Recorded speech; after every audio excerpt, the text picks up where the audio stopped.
Welcome to the Nomad Network, your first stop for complete and comprehensive Chicago Bears football coverage. Dive deep into analyses, updates, and all things Bears. Subscribe to our YouTube channel today and never miss a beat.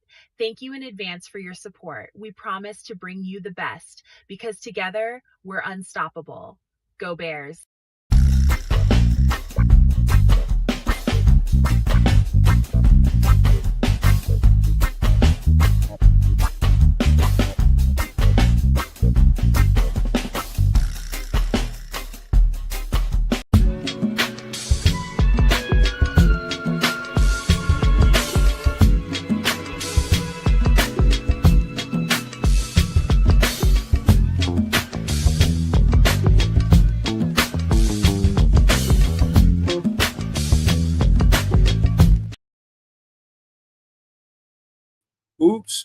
Oops. Sorry about that. Yeah, man. Sorry about the delay. We was backstage fooling around, messing around with music and all that kind of thing. But yeah, man, we're here for some extra sauce. I'm here, your host, Nomad. I got my trustees with me, the Canuck, the Canadian, and my guy down at the bottom, Triple R, the chef extraordinaire, and about 80 other things he is here with you tonight, man. We're going to talk about some football. We're going to talk about some other things that ain't football related, but that's a little bit later on. We're going to get right to the business here in just a second. Welcome in, everybody. Sorry for the delay. We was literally in the background just fooling around, messing with stuff. But thank you guys for being here, man. We're going to have a good time talking about this because we're 3 weeks into camp, 3.5 weeks into it by now.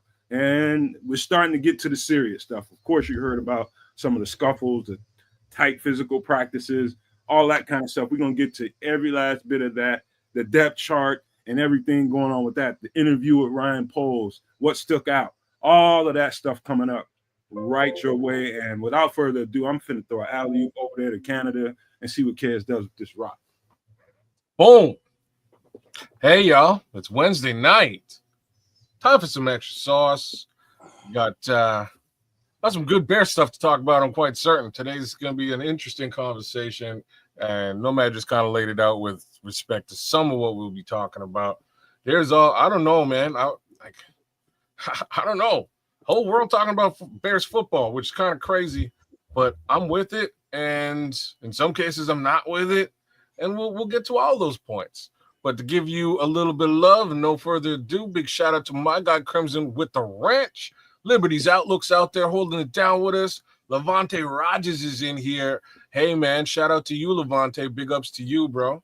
As more folks filter in, we will definitely give you all some love as we go. Triple R, how's the world been treating you, my friend?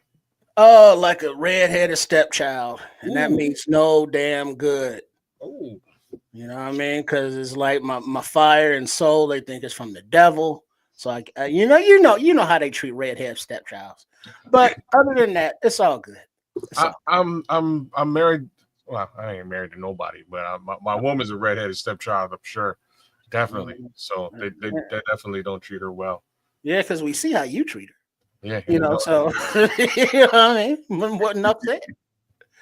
But yeah, it's all good. Just been keeping busy, as Nomad alluded to earlier. We got a lot going on there at Sports Chicago Style. That's the channel. If you're not subscribed to, what the fuck are you doing? You tripping? What are you doing? I know, right? But Chef Trips, he's launching his own thing with his cooking videos, and then Coach Tripping with his intense ass and Trip. They're doing their self-defense thing. And then right now, for the Chicago Bears side of it, we're in the midst of our 2025 roster review, a breakdown of every positional grouping. And we've completed the offense, and I think today was the defensive line. And so we got a few more groupings to go. I think linebackers, the defensive backs, and special teams. And it's defensive backs, not cornerbacks and safeties separate. So yeah, that's what's happening over in the Sports Chicago Style neck of the woods. So everybody participate. Much appreciated. Much love to everybody that does. Go over there, please. You know, maniacs. Go over there and subscribe to that channel. If you have not, subscribe to my guy Kid, the Canucks channel. I don't know how many of you guys are listening, man. I'm asking you guys nicely. You wonder why people don't like you and you stink. Mm-hmm. Come on now. Oh Come on. yeah, that reminds me, and we will get to this later. Just in the side to remind Nomad that it's like, oh yeah, for I was in touch with Coach Trippin, and they was like looking for music beds, and it's like they got the foundation, the flow, and the fight, three different lessons rolled into one. So that's like three different soundtracks that maybe some original music could find their way. I'm Oh just saying. man. All right, man. Y'all trying to get me twisted up in the corner. And you Ah, know what? This is our first he's a compliment. producer. We got the first good compliment about the intro. Crimson loves that bass line on that thing. See, See? super producer. Hey man, I got more coming. There's more and more that gonna come out. We're gonna work on some stuff. I already thought about trips, just to be honest with you. I already thought about it. I'm just trying to think what to do. You know what I mean? Do I already have stuff? Should I make an original? So yeah, I definitely got you in mind, bro. Don't even worry about it. Word. See that's how it is at the Nomad Network, y'all. The talents, everybody coming together and forming like Voltron. Wait till I get a load of me. That's all I gotta say about all that. But anyways, my guy been holding out on me on these beats. He's banging these beats. They're actually really dope. So give him a little bit of extra love. I'm gonna do the same thing right here myself. So keep doing what you're doing. I like it. And yeah, we'll see what happens with it. Look at that. We planted some seeds. Look at Crimson. He says, I'm looking at a soundboard with input for my bass. Okay. That's what I'm talking about, man. That kind of you hear something, you put something out there, and you just be brave about it. I could have put that stuff out there, and people would have been like, "Oh, get that shit out of here." But I wasn't afraid. People won't like it or they won't. But if sometimes when you put creative stuff out there, a seed will get planted somewhere, and I can already sense that. He's got things going through his mind. Crimson does, man. He's thinking about picking that thing up and making something slap. Do that. Hey, Crimson, if you playing the bass, the coldest bass open ever for a sitcom, Barney Miller. Boom, boom, boom, boom, boom, boom, boom, boom, boom, boom, boom, boom, boom, boom, boom. No, sir. Sanford and Son. Dun, dun, dun, dun. That's not bass though. Listen to before the dun dun dun that comes. Oh, see, I never heard that part because they cut it off on the commercial. It goes doom doom doom whack whack boom whack. Which one was Barney Miller? Was Barney Miller the dun dun dun dun? I don't know if I heard that one. Yeah, that's Barney Miller with that bass coming in. Okay, yeah. Okay, yeah. The bass coming in hot. Yeah. Hey, I mean, music is, from the sitcoms, from TV commercials, from movies, it's just so much of it, so many different places. And there's, 7 notes that is a universal. Da, da, da, da, da, da, da. Oh, I said Pee Wee Herman. New dance called a Pee Wee Herman. Well, tequila. Everybody knows that 7 notes. Da, da, da, da, da, da, da. Yeah, it takes me to that old hip hop joint where they sample it. You want to find you some dope ass bass lines. Listen to the motherfuckers that Carlos Santana be playing with. I don't know if y'all ever checked him out, but them some dope. The Latinos be tearing it up with the bass lines, man. Man, how long have you known that Carlos Santana has been a musical god for decades? I've known that all my life. Once I started getting heavy into creating music, I started, digging in the crates. My uncle's he's like the crate monster, man. I just go over there and start messing with him. Bro, that's where being a young son of a Jamaican is wild stuff, man. These guys, my pops, rest his soul, man. My pops had a record collection that I like. It's gone now, but I know it's in today's world probably worth a couple $100,000, like a ridiculous collection. My uncle's the same thing, and my other uncle's the same thing. Between these 3 guys, man, I don't know if there's a record that they don't own.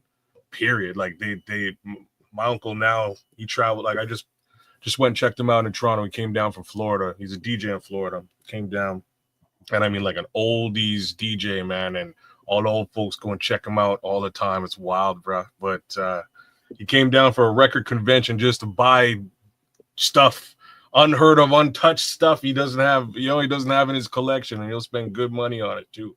But they're crazy, man. I'm talking like crates upon crates, and that's just how I grew up listening to like everything.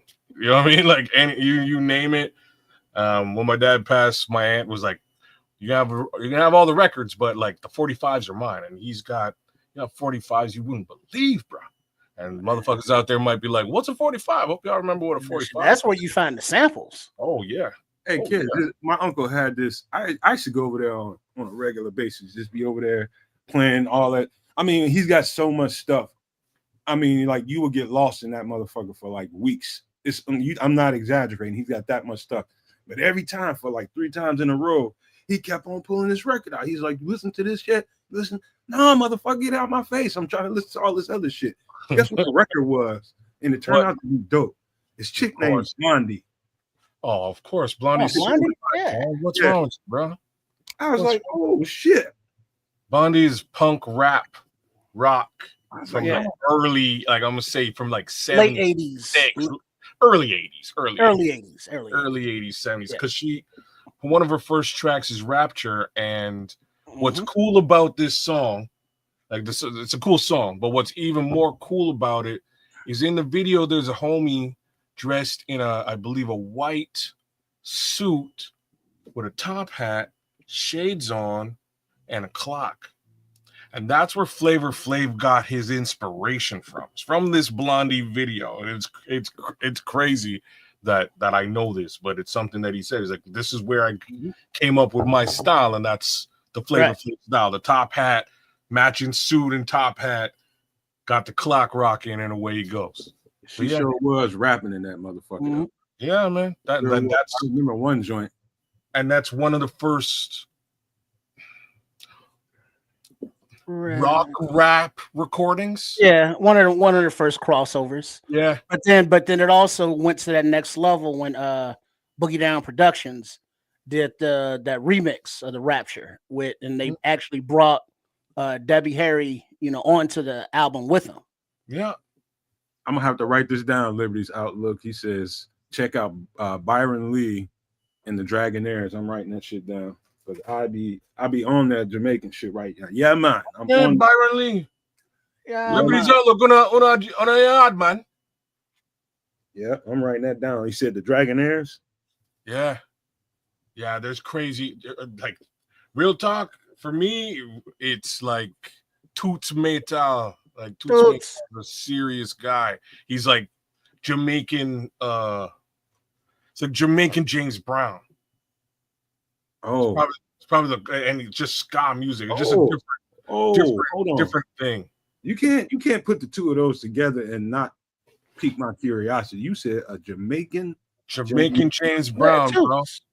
Toots Maytal, bro. Toots, but there were Toots and the reggae artists that refer to Toots. Yeah, in their songs because he was their their idol, their musical inspiration. He was their James Brown. Don, I thought you were lost on 8 Mile. Don, is this a real Don? Holy smokes! What's that a picture of, Don? I don't know if that's a big account or not, man. I don't know. Every week is a new Don out there. But Don, he knows that his shit right now. You go on his ride and turn up the sound and Farmer. Licky boom boom down. Yeah, that's Canadian. Let me tell you, bro. What's really funny about that is how he learned patois in the first place. He actually, like, if you listen to the lyrics of the song, he's telling you straight up he did some time. And that's what he did. He did some time because somebody said he was a rat. And he was like, no, I'm not a rat. I'll run the race. And he ran the race. Like, Snow's a bad MF. Like, I have to give Snow a little bit of crazy props if you believe it or not. He went. I ain't no school pigeon.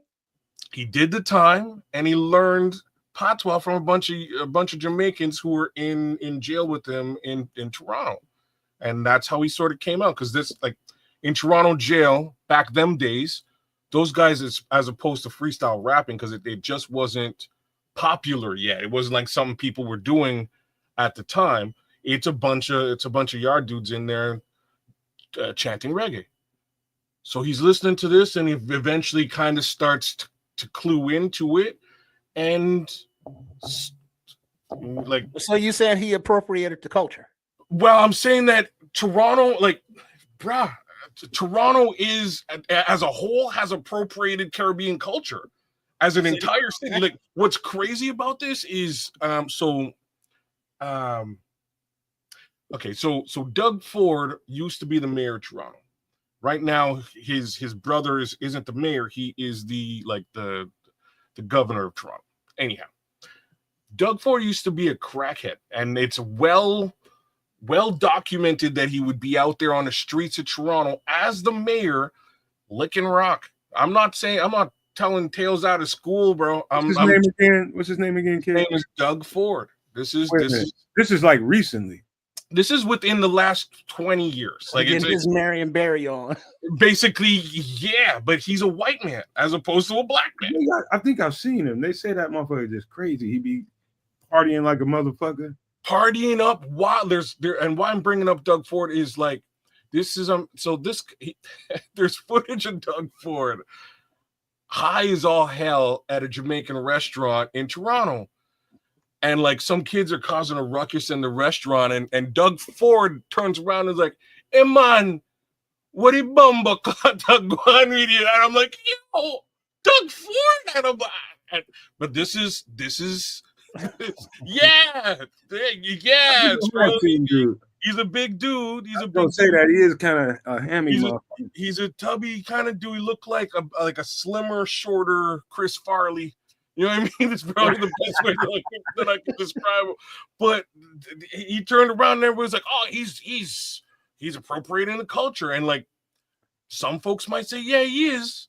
But spend an hour in Toronto and you'll be surprised how many people you'll find Asians, you'll find white folk, you'll find everybody with a little bit of a Caribbean accent. It is such a melting pot over there because of it. Like, no worries, man. No worries, brethren. Trust me. But that's how it goes. Hey, let me tell you something. One of the most underrated artists I'd ever heard. I think he probably made this album in the 90s. But Buju Banton's got an album out in the 90s, man. Just so goddamn dope. Bedroom bully. He's the bedroom bully. Buju Banton is tough. I love Buju Banton. You know, I like Beanie Man, some of that more contemporary shit. But Buju Banton is the real deal to me. I just love this shit. Till Shallow is a really good. It's a really good Buju Banton album. I like it, but I'm not a huge Buju fan. I like Beanie way more. I'm more like my favorite reggae artist is probably Barrington Levy, though. Like, oh yeah. Barrington Levy's voice is second to nobody. Nobody has a voice like that in reggae to me, or in like music to me. His voice is original. I love it. I don't understand 95% of the shit that's being said, but it's just dope. I'm telling you, I don't understand hardly any of it. I catch a word or two or a sentence or so. And once in a while I'll catch it. But other than that, man, I just love it. And I'll say this out loud. If there's a music that can bring the world together, I think it's Jamaican reggae. I think it's reggae. I think reggae is the music that could tie all the strings to all people. I don't know anybody that can, listen to that or go look at it, watch it, and listen to it live. I don't understand how a person could not vibe with that. I have never seen anybody that heard that and could not vibe with it ever. Eyes to the rising sun, 3 little birds by my doorstep. That guy can't be touched. Singing sweet songs. All right. Melodies pure and true. This is the message we give to you, Don Burr. All right. That's the message we give to you. But yeah, reggae man. But you can't close out reggae without saying peace to the God, Bob Marley. Yeah, man. He without saying he goes without saying. That guy. Yeah. What's really funny is the same uncle I was just telling you about. Like, Jamaica's it's a tiny island. You can walk across the island in a couple hours, one side to the other. If you really had the gumption to do it, you can do it. what I'm trying to say is like, my uncle knows Bob. Like, my uncle used to kick it with Bob, and I'm talking about Bob to my uncle, and he's like, bro, I know Bob. He's a dude. It's like he's just a guy. You guys talk about Bob like he's a big thing. He's like, I used to hang out with Bob on his porch, and we play soccer and shit in his yard. He's just a regular guy. And it's crazy. I was like, you did what? You know what I mean? Like, With who? with who? For real? I was like, yeah, he's just a dude. Like, just a guy. Bob, man, Bob ain't shit. I mean, the thing about Bob Marley, it's not that like he's this extraordinary human being, like size, that he's nothing spectacular as far as that goes. But the way his mind and his spirit worked during that time, and how he was able to compile the words, string this music together to change the world. You know what I'm saying? That shit was so powerful to this day. I mean, you play a Bob Marley tune, I don't give you put some shit like that on in the middle of a fucking shootout, and bullets gonna start flying eventually. I'm telling you, that's how powerful that fucking music is. What's funny, like that's what. So there's footage of something like that. Like that's what was going on in Jamaica, and what I mean is just like the U.S., right? You know what I mean, just like the U.S. When politics gets serious, it gets serious, and things pop off. In Jamaica, you may get murdered, and I'm not kidding, for being on the wrong side of a political situation. Oh, yeah. It gets real. And that's what was popping off. And he did this unity concert. It was a free concert he put together in Jamaica. It's a whole documentary about it. Few That's of what them. I'm talking about. And what's cool about it is like the crescendo of the entire concert. The concert comes to a crescendo. Like it comes to a tipping point. And at that point, like it starts raining and lightning starts. And you can see it in the distance. Lightning and thunder is happening as he's jumping and shaking his dreadlocks. And I'm like, this is the wildest experience. Like, I wish I was at this concert at this time. This is the wildest thing I've ever seen. It was like the earth was reacting to this man on stage. It was crazy. Nature itself was reacting. It was crazy. I've had spiritual moments in my life watching shit like that you just described. Experiencing it live when I was in went over from the grill to Montego Bay to the Sun Festival. I don't know, for people that don't know what that is, I think they do that annually somewhere around July, August, and it was a spiritual experience, bro. It was very, very spiritual, man. Anybody that gets a chance to, if you get a chance to go to Jamaica, make sure you get in that itinerary. Try to get there somewhere around mid to late July, I think early August. I'm not sure. It's been a while since I was there. But you get to that Sun Festival, I'm telling you, you're gonna that shit changed me, man. It really did, man. It changed my whole outlook on life, man. Just going to that experience in Montego Bay. But that's Jamaica, man. I could talk all night about that, but what people came here for is to talk about these Chicago Bears. 3 weeks and a half into training camp, and it's a lot to talk about. But let's talk at the very start of this. Let's talk about the injury situation. Cole Kmet got hurt. I don't know the depth of any injury, but they went so far as to sign another tight end. They signed Thomas Brown. Thomas Gordon, my mistake. And they waived this guy. What is his name? Jordan Murray. Jordan Murray. There you go, Trips. Jordan Murray. So we can just start right there. I don't know the severity of his injury, but it was important enough that he's probably going to be out for another week, 2 weeks or something like that at least. And they need somebody to come in and make sure they get reps.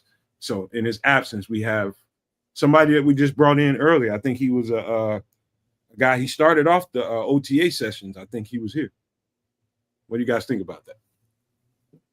Well, it's unfortunate, but at the same time, I like how chippy they're getting out there. I like these practices being a little bit different than what we've, traditionally experienced thus far. So, I want Cole Kmet to be out there doing his thing. That's my take on it. But at the same time, perhaps it allows the young Colston to sort of step up, or even Mr. Smythe too, right? So there's humanity there. Yeah. What do you think, Trips? Well, that's the thing, though. We look at the Colston Loveland pick and Cole Kmet as, all right, we got two tight ends that complement each other. Now, without Cole Kmet, it's like, okay, we got Colston Loveland and exactly. So knowing the offense and Ben Johnson's proclivity to run the two tight end sets, you need at least 4 tight ends because you got to have 2 on the field and 2 backups. So being that now this early, it's good that it's not serious and it's early so you can come back ready for the season.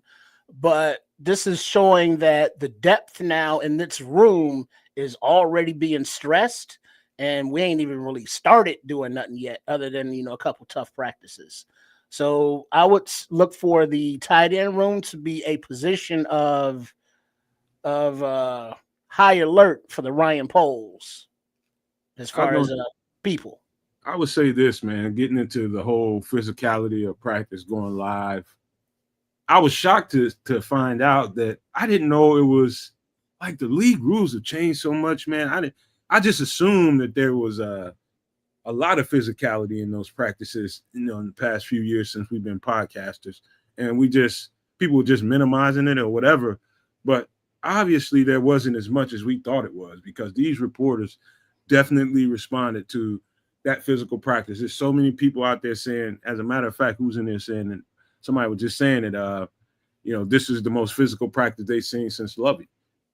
I mean, this is, I was out in Bourbon and seen some of those practices. Those were that was a physical bunch, bro. A very physical bunch. It just surprises me that they've been going this long without the physicality in practice. Now, mind you, I do understand both sides of it. As a football player, you need some time to make sure you don't really want to have to go out there and be physical on a regular basis with your other teammates, because attrition is going to kick in. It's going to kick in, but there's really no real way to get yourself ready for a physical NFL season without having a physical NFL training camp, right? And so it was surprising to me. I don't know about you guys. I don't know how to get ready for a physical stretch of games without being physical in practice. I don't know any other way to do it. You can't really save yourself. You got to hit. Yeah. And this is the difference, right? So if you look at the first four games of the season, especially in the last 3 years, problems. You know what I mean? And I'm almost mean across the NFL. I don't just mean for the Chicago Bears, but like people's kind of feeling it out and getting used to what's going on and getting back into the swing of regular football on a Sunday. That's like the first 4 weeks of football now. Whereas if your team is practicing physically early, they might just actually have a jump on those first 4 games. Fingers crossed, y'all. Like, I hope that's how it shakes out. And I hope that, a lot more people aren't walking out limping like Cole Kmet. But I'm all for it, man. And it sounds like the actual team is all for it, too. That's the crazy part. Well, imagine this, kids. You got a team full of football players who enjoy hitting. Yeah. I mean, not like those pussies down there in Miami. We understand that, and other teams around the league. But it's refreshing to hear of players like, yeah, we want to hit and be hit, because guess what? It's football. It's football. And you got to, like somebody said in the chat there, you got to build those calluses. So when week 1, play 1, you are ready to go, as opposed to what we've seen in the flu era. Oh, Lord. Where it's like, well, the first 4 games we'll get warmed up and get into it and get our lather going. And then we'll, no, fuck that. Ben Johnson's like, we going to hit the ground running and hitting and repeat repetitively. That means again and again and again and some more. And these players are responding to it. There's been no complaints. It's like, yeah, it hurts, it's sore, it's football, but they're happy because now they get to go out there and be violent in a violent game. The more violent you are, it's rewarded usually. And that's one of the statements that Ben Johnson had when he came in. So he's living up to it. The players are responding to it.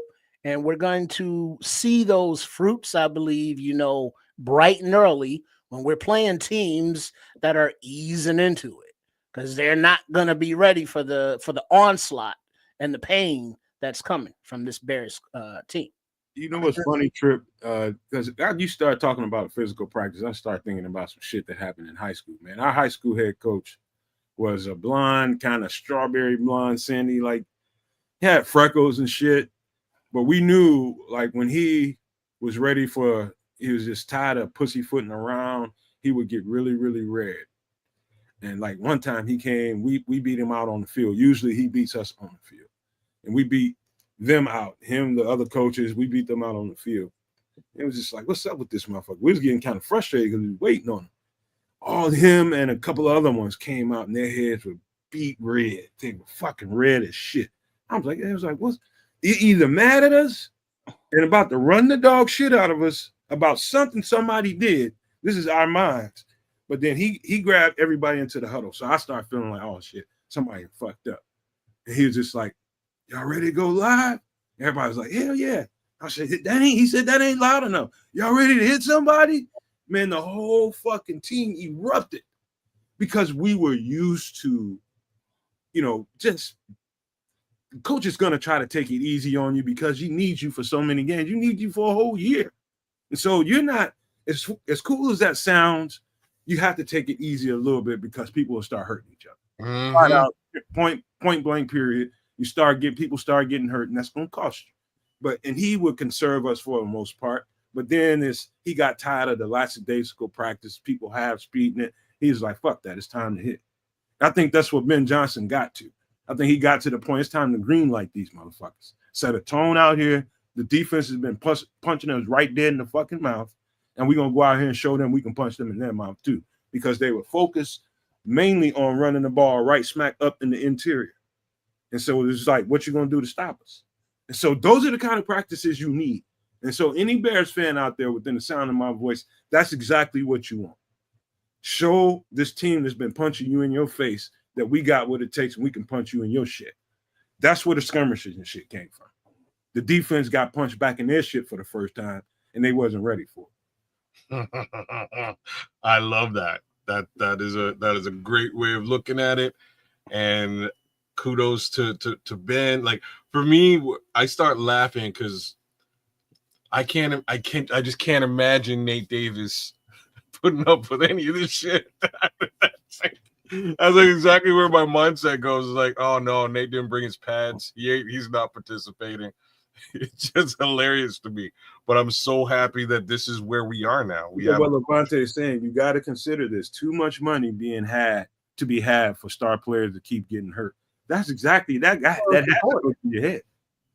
The GM, the owner, somebody's just like, hey, if it's starting to get a little too physical, man, I'm paying this motherfucker a lot of money, man. Hey, ease up. Go down there and tell him. Shit, you don't think that happens? Oh no, especially when things are getting chippy. You're getting chippy with your homeboy, and you're throwing punches at your homeboy, and things got a little bit out of hand, according to anybody who was paying attention. So I'm trying to remember who took shots, but there's a couple of shots that were taken. I know Braxton Jones got body slammed, which is crazy. Wait, you would say that again? I think he got body slammed. Oh, that's not good. I was watching Herb on Sean's show this morning. I got up just in time to catch it after. Boy, I was at my birthday. Boy, I got up woozy, and the motherfucker was boozy. And I got up and I watched that shit, man. He said he saw minimum. He said I saw no less than 6 skirmishes out there, and he did talk about how, and he kind of described what happened to Braxton. Braxton was into it with Austin. No, it was Austin Booker. It was Austin. It might have been Austin Booker. And Dex seen it and came over there and did him like Khalil Mack be hip tossing people, offensive linemen, throwing them to the ground, making them look like they ain't shit. He said Dex went over there and did that to Braxton Jones. And he was like kind of squeamish. He was like, damn, Braxton, he just treated you like you a little ass boy. I was like, damn, that went down like that. I didn't know it went down like that. Right. Braxton get up and hit him in his jaw then, right? Or something. Oh, it was like I said, like no, that ended the skirmish. That's how you that's how you end the skirmish, right? That's how you end it. But it was all right. So basically what I'm hearing is that starting left tackle is Ozzy Trapilla. I'm actually gonna go with no. And it pains me to say this. It's really starting to sound like Braxton Jones is gonna be the guy to retain this job. Cool. Well, we're gonna get to the depth chart later, man. We're gonna get to the depth chart. The depth chart. If you don't mind, I don't know if Nick's back with us. He was doing something. So if you pull up the Bears website, we ain't gonna use it right this second, but we're gonna talk about it for sure. All right. But the skirmishes, man, that was real. That just to me it just tells me that these dudes are starting to get ready to play some real deal football, and they need. What am I looking up on the website again? The Bears website. We're trying to get the depth chart. Depth chart. Okay, I gotcha. I didn't know you was back, man. My bad. No, you're good. I didn't say anything. I kind of just popped back in and just been chilling, listening. Okay. All right. Well, if you can pull up that Bears website, man, they got the depth chart right there. We can look at that while we're talking about. Yeah, I'm getting that pulled up for you right about now, and I'll share the screen. And of course, this is a unofficial depth chart. Yeah, put together by social media, not the coaches. Hey, this is the point. This is the point in camp when it starts to get like that. When it's time for you to start hitting other people, because you're getting tired of each other. You've been banging on each other for 2 weeks, going to 3 weeks into it. It's time to start hitting other people. And this is where that joint practice comes in. It's time to see some new faces, some new people, man. Time to beat up on them and not your teammates. So this is exactly where we're supposed to be at right now. All right, here we go, man. Can you guys see this? I can see it. Let's just start in the that's the Z receiver room. That is DJ Moore is 1. Olamide Zaccheaus is 2. Luther Burden 3. Though that's probably the Z receiver spot. Oh, my bad. Okay, continue. DJ Moore is 1, of course. Olamide Zaccheaus 2. Luther Burden 3. Circle that. And out there on the bubble was Tyler Scott, Samori Toure, J.P. Richardson. So speaking of Tyler Scott, he was out there fighting too. Uh-oh. I think he was fighting with Tariq Stevenson, but I might be wrong. But he was out there fighting. I just wanted to put that out there. These two cats were kind of on the bubbly sorta. They fighting people, so it's good to see. But at the same time, I was like, "Yo, Caleb's giving us a shout out." But it's Anthropology 2000. What it do, bro? What's going on, man? We'll circle back to that if we need to. All right, well, who are the other wide receivers? The other just to finish wide receivers. You can't see this down here. Romo Dunze, then Devin Duvernay coming right behind him. Miles Boykin at 3, then Maurice Alexander, John Jackson, Jade Walker, the bubble guys. And so, we try not to read too much into it. And Ben Johnson said as much. He's like, hey, just try not to read too much into it. But it does mean something. It does mean something. And then also it's a nice just kind of layout because Rome, Devin, DJ, those guys are locks. Luther Burden's probably a lock. So looking at the bubble guys, between Boykin and those last 3 and the upper guys, it's like that's where the roster battles are going to be taking place. And that's what we're going to be seeing who's getting those reps for the preseason. You know what's striking to me, Trips, and not so much striking? I said this a couple times. I was like, man, Luther Burden not getting out there and getting these reps. Olamide Zaccheaus has had a camp, bro. He continues to have a camp. And he is that's the guy they're gonna trust early in the season. Luther Burden will get his reps in as he starts to grow into the offense. But right now they trust Olamide Zaccheaus. I expect him to probably be the starter going into the season. Well, I'm just talking roster wise. And as far as where they shake out, I don't know. But Luther is a lock to make the 53. Oh, yeah. He gonna make come on now. That's this. Yeah. That's a given. That's like C on a multiple choice. Right. But that's what I'm saying, between Alexander, Jackson, Walker, Boykin, Tyler Scott, JP Richardson, and Jackson, that's where the battle is for the wide receiver room. You know, who do you like? I hate that list because JP Richardson is the guy who, to me, comes out on top. Well, there you go. So I mean, that there's only so many spots. This ain't Pokemon. You can't keep them all. Somebody got to go. Guys. They'll keep 6 or 7 guys, depending on how they want to run this thing, depending on if they want to run with an extra tight end, depending on if they want to give a fullback run at it. But I don't think, because let me ask you this, Matt, being that, and kids and everybody else, being that Devin Duvernay is, basically your returner, how many wide receiver reps do you want him getting? You want to keep him oiled up and keep him satisfied. It all depends on what they told him when they came here for a visit before they signed him. Are you bringing me in as a special teams guy? If so, tell me, man, because I may be able to accept that role, maybe not. Maybe some other team is offering me a little bit more.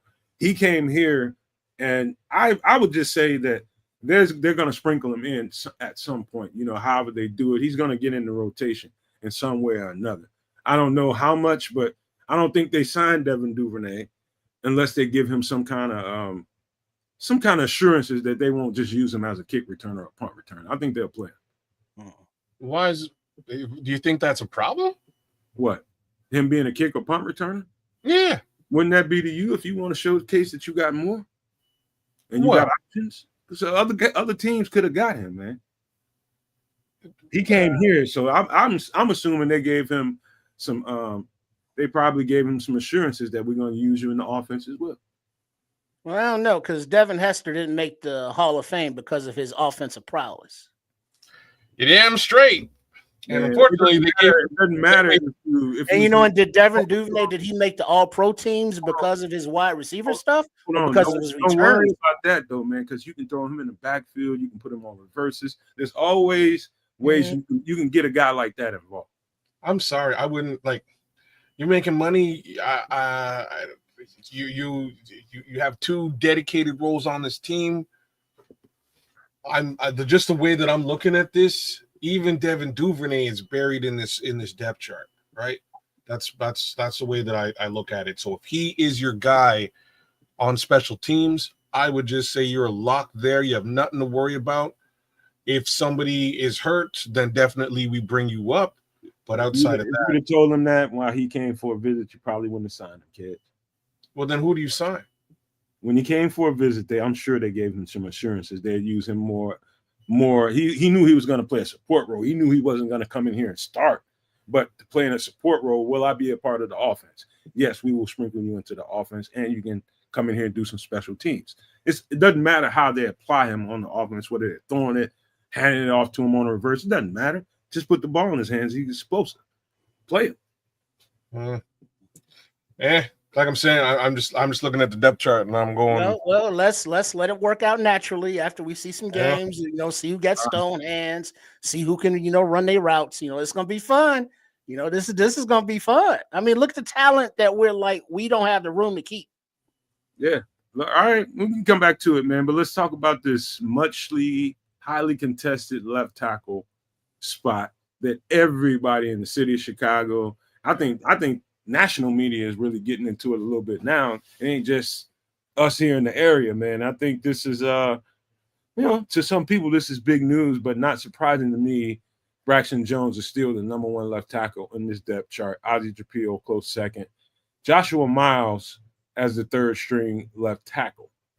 Now, let's just talk about that a little bit because, quite frankly, it doesn't really matter to me what everybody else thinks of Braxton Jones. What matters to me is we get the best dude out there in the starting 5. And I said this to did I say this to you, kids? And the last time we were on the show when I was talking about, just imagine if you were to ask Joe Tooney, if you thought that the situation was tight enough and the race was close enough, if you were to ask Joe Tooney, Joe, how do you feel? We just want to take in consideration what you think about this thing. I know you like both of those guys. We ain't trying to put you on the spot, but who do you feel more comfortable next to you right now in this camp?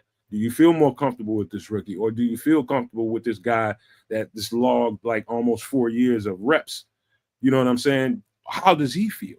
I think that's something, should be talked about. It wouldn't surprise me right about now if Braxton Jones ended up as a week 1 starter, whatsoever. But if Ozzie Trapil beat him out and they start looking towards the future, that wouldn't surprise me either. But I just want them to put the best guy there. I don't care who it is. I don't give a shit what they do with Braxton Jones later on, but we need the best starting 5 out there so we can get off to a good start. It's all I give a shit about. Yeah, I don't. Y'all know where my head is with this one, right? So I'm not going to beat the horse to death. Right now, I'm looking at this depth chart, and I'm fine. Like, again, I'm fine with Braxton being where he is if he's proven the theory, right? If he's out there on the field proving it to the coaches, by all means, start the guy. My disdain is on the other side there with a certain Mr. Amagaji, because he's supposed to be that third guy in this competition. And unfortunately, I'm under the impression that he's probably injured and really hasn't had the opportunity to be in this competition the way that he would want to. Enter Joshua Miles. So just seeing Joshua Miles' his name in this left tackle slot list, it irks me a little bit. I'm sorry, go ahead. No, I was just gonna say Theo Benedict also should be Canadian Eagle. He got some more first team reps with Amagaji with left tackle. Yeah. I was gonna mention that as well, because Amagaji, all right, granted, he was hurt when he got drafted. All right, cool. He went out hurt during the season. All right, one thing. All right, now he's battling to be the starting left tackle, and he's hurt again. So it's just not. He's not building up. Hurt, bro, I forgot they drafted him hurt. So I mean, he's par for the course of what he's been, and that's not good. I would say, just looking at it, from 1,000-foot perspective, it looks like Ozzie's ceiling is much higher than Braxton's, even though currently Braxton may be ahead of him because he's had, years of experience now, whereas Ozzie's still a rook. So long term, it would be a Ozzie thing, but week 1, maybe it's a Braxton thing. And somebody, I think it was Ron C, brought up there in the chat that C's right where my head is, bro. Like, that's Braxton Jones is contract year. What are we doing? Are we gonna, if you get beat out by the rook, are we gonna pay him to be the swing tackle? Whereas you still got maybe Amagaji, then you got Miles, and you got Theo Benedict. That's gonna be another exciting camp bubble battle kind of thing right there as well. So here's a little touch on that now. Does Braxton Jones even want swing tackle money? Oh, right. Let me just be real about this now. If you're coming to the table with swing tackle money and he feels he can get starting tackle money, he ain't signing shit. And somebody will pay him starting tackle money. I think they will. So this is where, like I'm saying, this is where my head is. It's a contract year. You want to show there's certain players you kind of want to show off and see potentially what you can get for them down the road. Because if like Ron C's saying, if you don't do this, you get nothing for them. And I hate to say this about the Chicago Bears football team, but we are famous for getting just about nothing for our developed talent. Well, that's kind of an oxymoron, because Chicago Bears and developed talent. Those aren't, you know what I mean? Chicago Bears really haven't been developing talent. So of course you're not gonna get shit for it. You know what I'm saying. You at least I know what you're saying, but you gotta play the game at least. And in this situation, it's a game to be played. You had a 5th rounder. He started well. Maybe you can get a little something for him. Yeah. Right. Here's my shout out to Samo, just busted up in here. Antro 2000. Levante just busted up in here. Hey, look, I know you guys are trying to take a broader view. You kind of y'all kind of seeing around corners a little bit and trying to take that point of view. My point of view is simple. Right now, this is the first time in a while that you feel like you have a little bit of depth at that left tackle. You're going into a season. I don't know why people feel so in a rush to get rid of Braxton Jones when we finally got some depth. You might get to a point where at the trade deadline, maybe, let's see how things go. You know what I mean? At the trade deadline, maybe, some teams might be out there a little banged up. You might be able to get a little more than you might have thought you would. You know what I'm saying? If he's out there, people might, hey, you know what, call Chicago, man. They might have they might have a questionable situation with Braxton Jones. Can we, if he goes into the season as a starter, I'm just telling you right now, I don't expect that to change if Braxton Jones remains healthy. I think he'll stay the starter. That's a problem. No? Why is that a problem, man? Because of a financial reason? You talking about trying to get the best team you can get together to make a push. If you have depth, why be in a rush to get rid of that shit? Why? I don't get that. Because it's a financial reason. Financial mean equals depth, right? Like you can look at it as just a dollar sign, but that dollar sign equals a potential player in some capacity down the road. It means throwing money at whoever's contract needs to be extended for the next. Let me ask you a question, kids. So let's just say, for instance, Braxton Jones goes into week 1 as a starter, and he remains a starter until the trade deadline. And some team is offering whatever, like say a third, fourth round pick for Braxton Jones and something, whatever. You're telling me you found chemistry with this offensive line with Braxton in it, and they're performing. You're telling me you're willing to uproot Braxton Jones from a gelled offensive line that's making gains out here, and we're starting to do things on the field. You're willing to pluck this guy out just so you can get some draft compensation, so you can put Ozzie Trapillo in and potentially fuck everything up. But this is the problem. So the problem is not so much that I just want to put Ozzie in there. It's that I just drafted a second-round pick who's sitting and I'm just talking about just drafted a third round pick. Fuck up the chemistry just because you want to get trade. All the more reason for me to say that he shouldn't be the starter. Right. You know what I mean? Like all the more reason for me to say that, right? Like it kind of has to be Ozzie Trapillo. But hold on, kids. But if he isn't the starter, that kind of lessens his value, though, right? And these are the other portions of the conversation. Right. If he's not looking, and this is why you push him front, face, and center right now. He has to look like the starter at the very least. He has to look like it. So that you can play the smoke and mirrors and potentially make this trade. I'm hoping the homie in the chat like you motherfuckers want to be accountants and GMs. I want to win fucking football games. If we got industry that's yelling, leave that shit the fuck alone. Let them play. So let me throw something at you. So if we're gonna go get Micah Parsons, right? And there's a $6 million delta that they can't do this deal because they have to pay Braxton Jones. How are you going to feel at that? Like, how do you feel then? Oh shit, we've re-signed Braxton Jones. We can do a deal for Micah Parsons. Why do we can't afford where we sign in Braxton Jones? I'm just talking about now in the season. We just want if the chemistry because he's a contract due. I mean, this is something you have to consider. Here's the people that do that, man. Here's the thing: the contract it's like real and live right now. If they don't consider doing something in this respect right now, he walks. And when he walks after having a fantastic season, he gets a big deal with somebody else, and the Bears get nothing. Or the Bears sign him.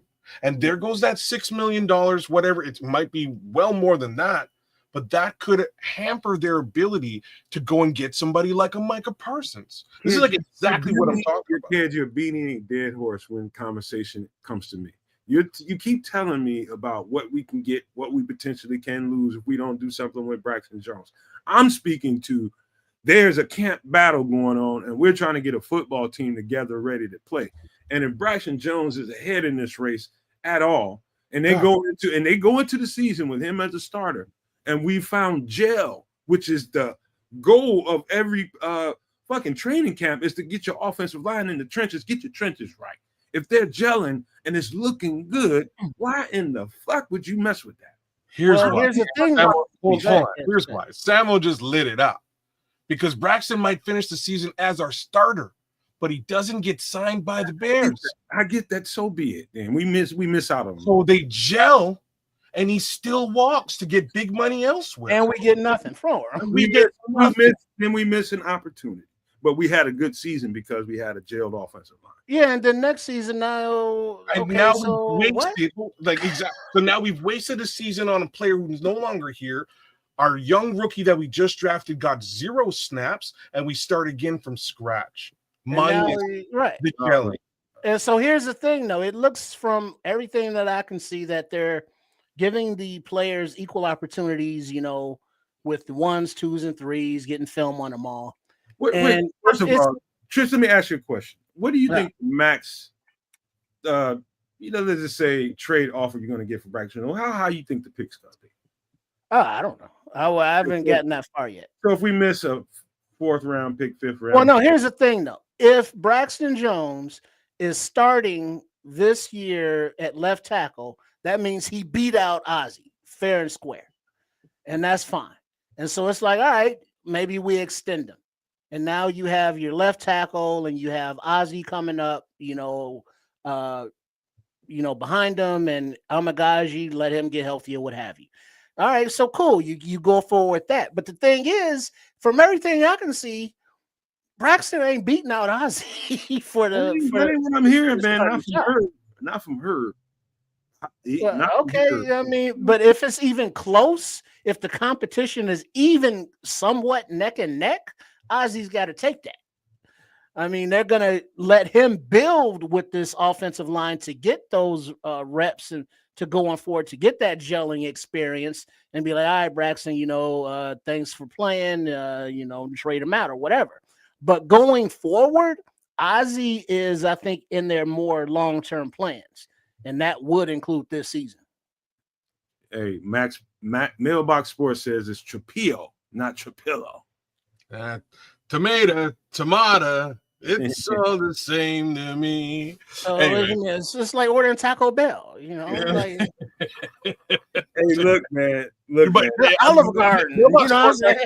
Mailbox Sports actually, outside of the naming convention, he actually did say something pretty interesting here. He's saying that we probably would get a compensatory pick if it plays out the way that you're sort of labeling it, Nomad. So maybe we would wind up getting something in the end. If that's the case, great, right? Like that's sort of all I have to say by that. But again, you're also losing reps for the 2nd round pick that you could have potentially put on the field. And comp wise, I would say 3rd round would be, fair. No.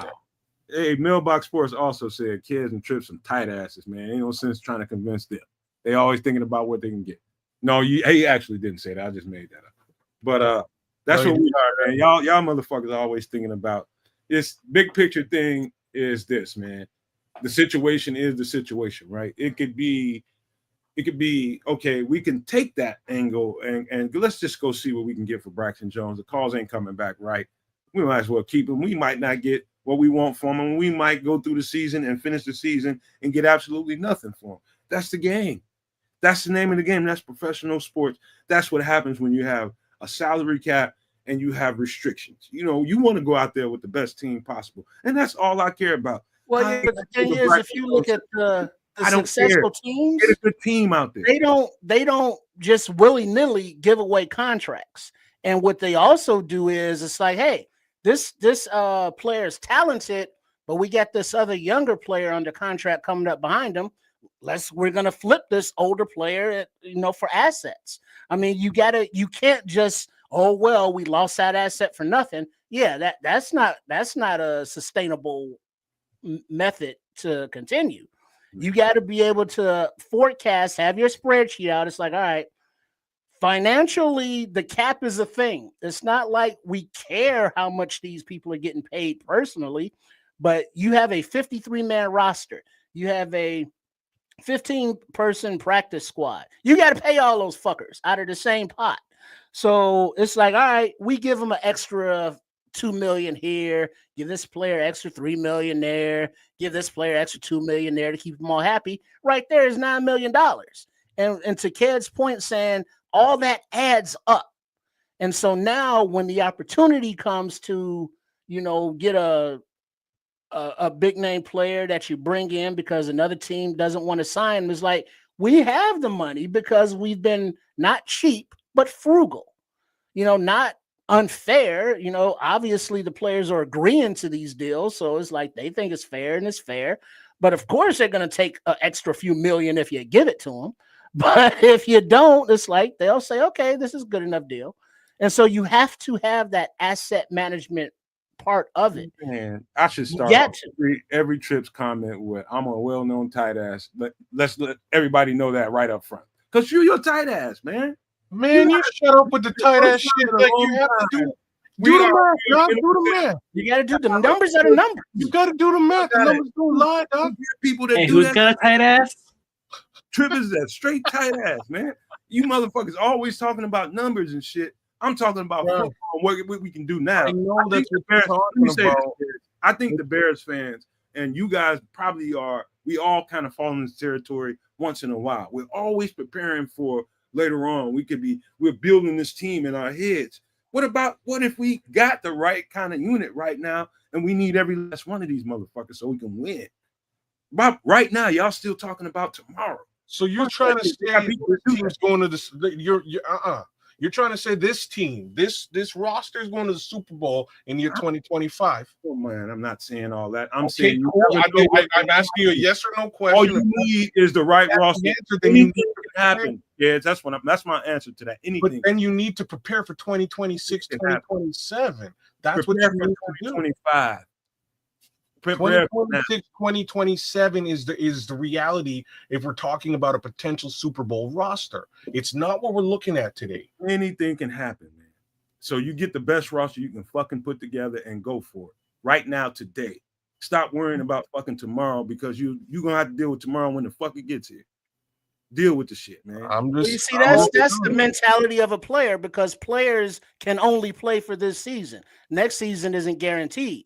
As a franchise, as a fan base looking at building a winning franchise, that's when the financials come into play. Being a one-year player, of course you don't give a shit. It's like, this year it's all about winning it because next year we don't even know if we're going to be on this team.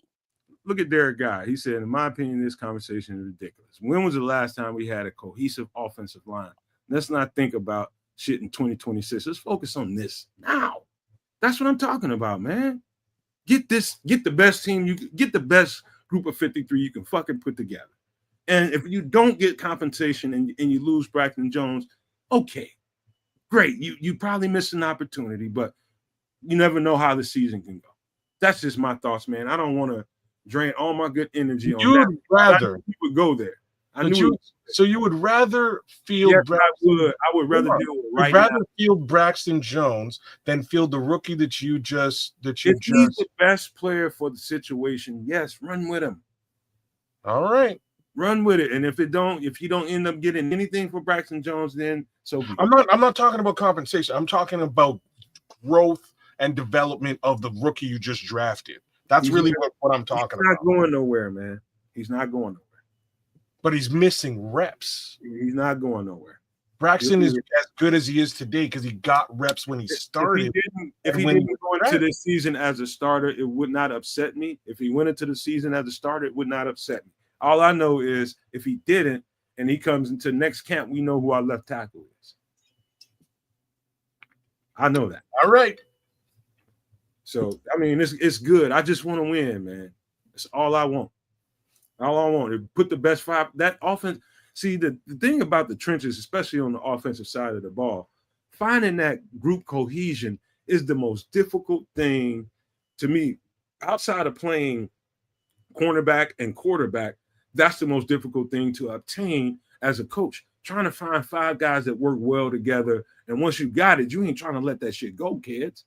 You ain't trying to let that go. You feel comfortable with that group. And you want them, all right, we can keep these guys going. let's go into the season with this group. They feel good next to each other. They're complimenting each other. That's what you're looking for.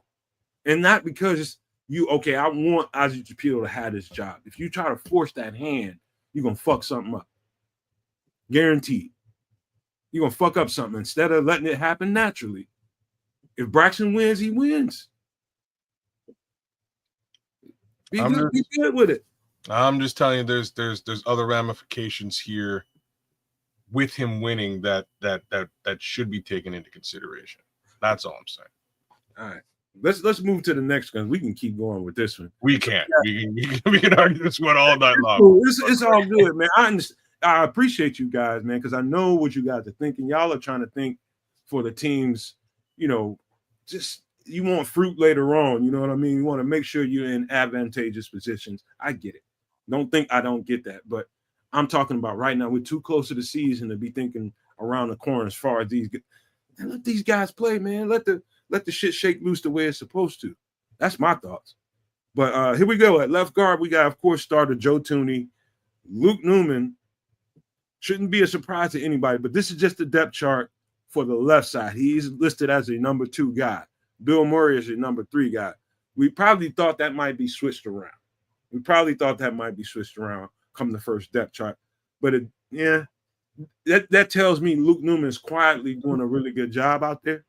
Quietly. You haven't heard any news about Luke Newman. You haven't heard about him getting reps here or there, but he's listed as a second string left guard. Are you guys surprised that Bill Murray, given how well he played when he got an opportunity, isn't the second guy up?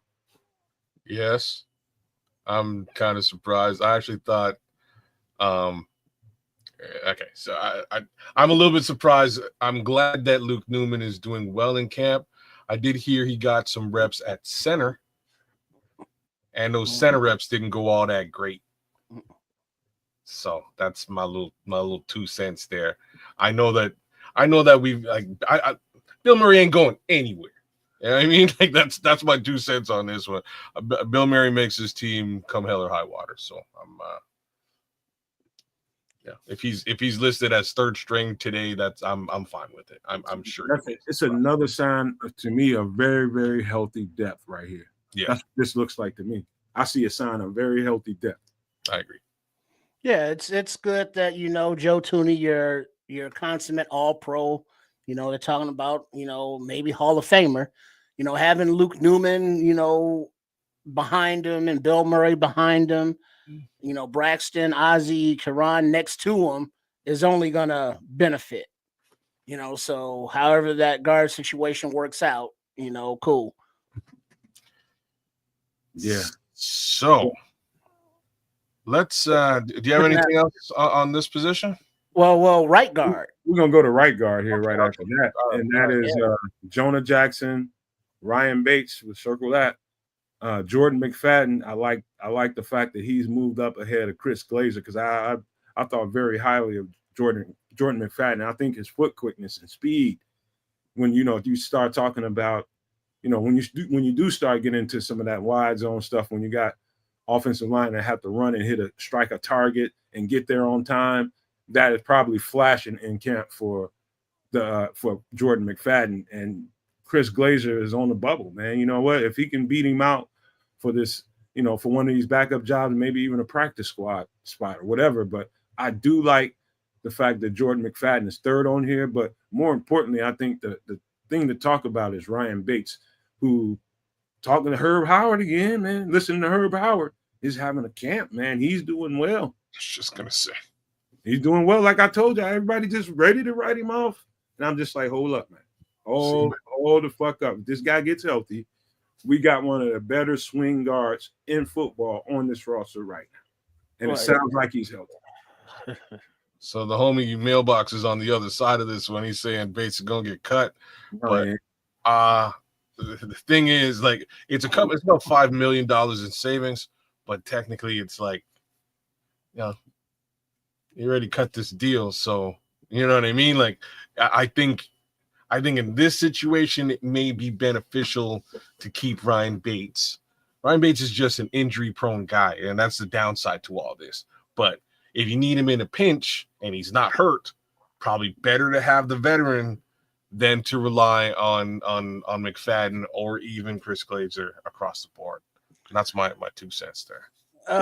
Let's see. Jonah Jackson has his own history. Ryan Bates has his. Somebody said he got the arthritis and he had those stem cell treatments. Oh, word? Oh, okay. Stem cells, kids, not sperm cells. Oh, Stem thank you. cells.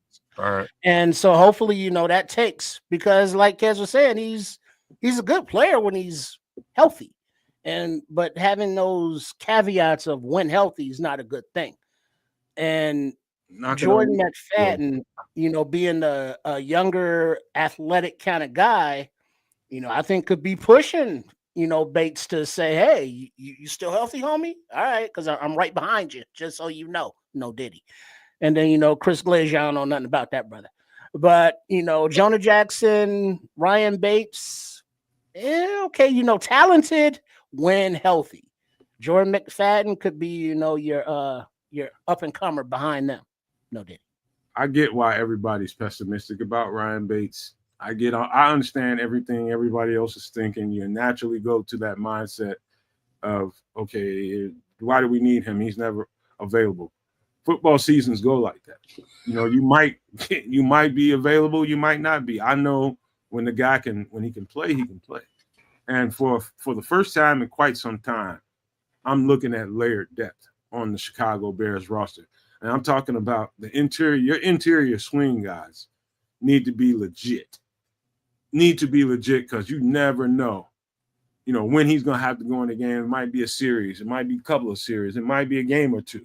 But you need that guy to be legit that's going to swing from one side to the other. He's extremely valuable because he flawlessly goes from one side to the next one. And you can't, it's hard to find guys like that don't have issues if they're going from left side technique and all of a sudden I need you to go mid-game to right side technique or vice versa. You have a guy that's dynamic like that, and they know this is a surplus in that building in Chicago. Mm-hmm. They know having that guy on this roster is an absolute surplus, and this gives us some flexibility to do things. You know what I mean? This is good. I'm telling you guys, this is good. I would just say, flush your pessimism for now. You know what I mean? This guy is on this roster right now, and I think he's going to be a huge ass benefit to us. I'm loving this. I knew if he was healthy, he was going to have a good camp. And he is. All right, let's move on. Where we going next? Center. All right, center. So, what you got? What you see up there, Trip? What you thinking? Dahlman, your free agent signing. Hopefully, he don't leave the field. But then, behind him, Doug Kramer, the fullback that wasn't. And Ricky Stromberg, a talented kid who also can't seem to stay healthy.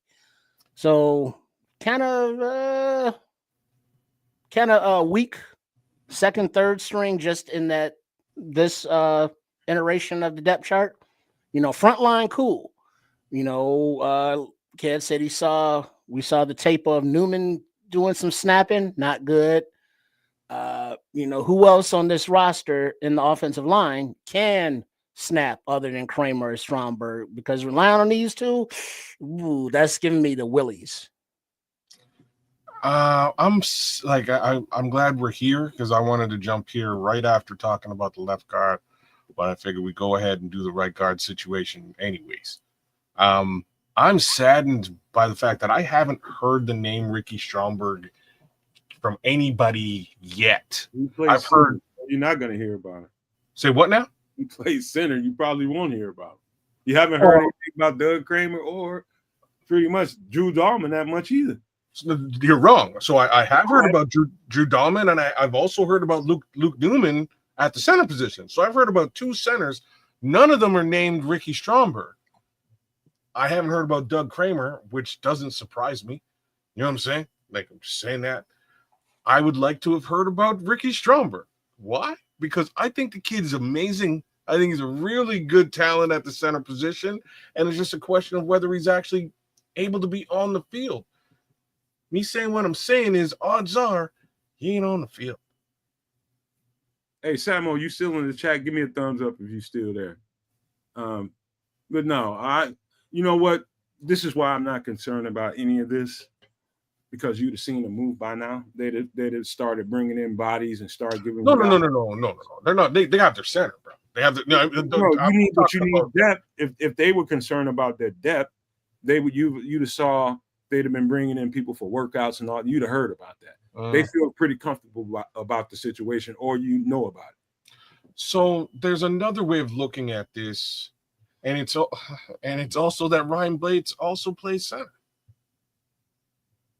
Yeah, you got that going on too. You know what I'm saying? So like, one more reason to keep Ryan Bates is Dante Purifies too, right? So that's the other reason why you can keep you can keep Ryan Bates. He has that's the question. Can McFadden, Glazier, Murray, and/or Canadian Eagle snap? No, I don't have any, especially the last couple of them you just mentioned. I don't want like the Canadian Eagle. You definitely wouldn't want to have him. I don't think he's played a center snap in his entire career. So there are no other possibilities. Oh, there's always guys that you can start giving reps to, but I think Bates is the key to what you guys just was talking about. Having him there provides you a certain amount of flexibility that a lot of teams don't have. I'm telling you, that guy is. When I say flexible, I don't know if I've seen an offensive lineman in the last couple of years, last 5 to 7 years, that can flex to any of those spots and play it well. Well, so let me get my Tetris on real quick. Move Stromberg to the right out, move Kramer to where Stromberg is, move Bates up to where Kramer is, and then move McFadden to the left to where Bates is.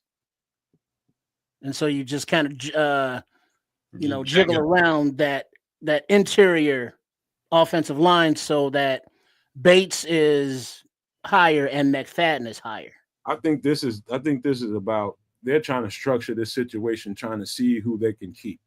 How can we get to 53, and how can we get this 53 in a way that we might have to put some guys, like if you look at it closely, you got let me see.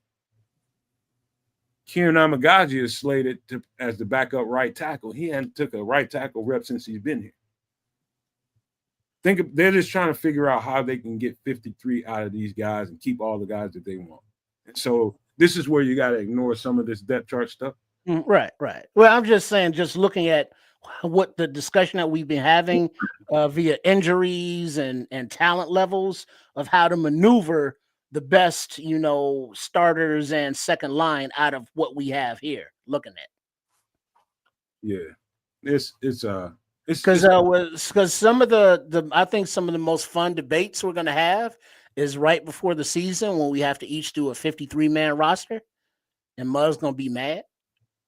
Yeah, I was real mad last season. I ain't doing no 53-man roster. Y'all can.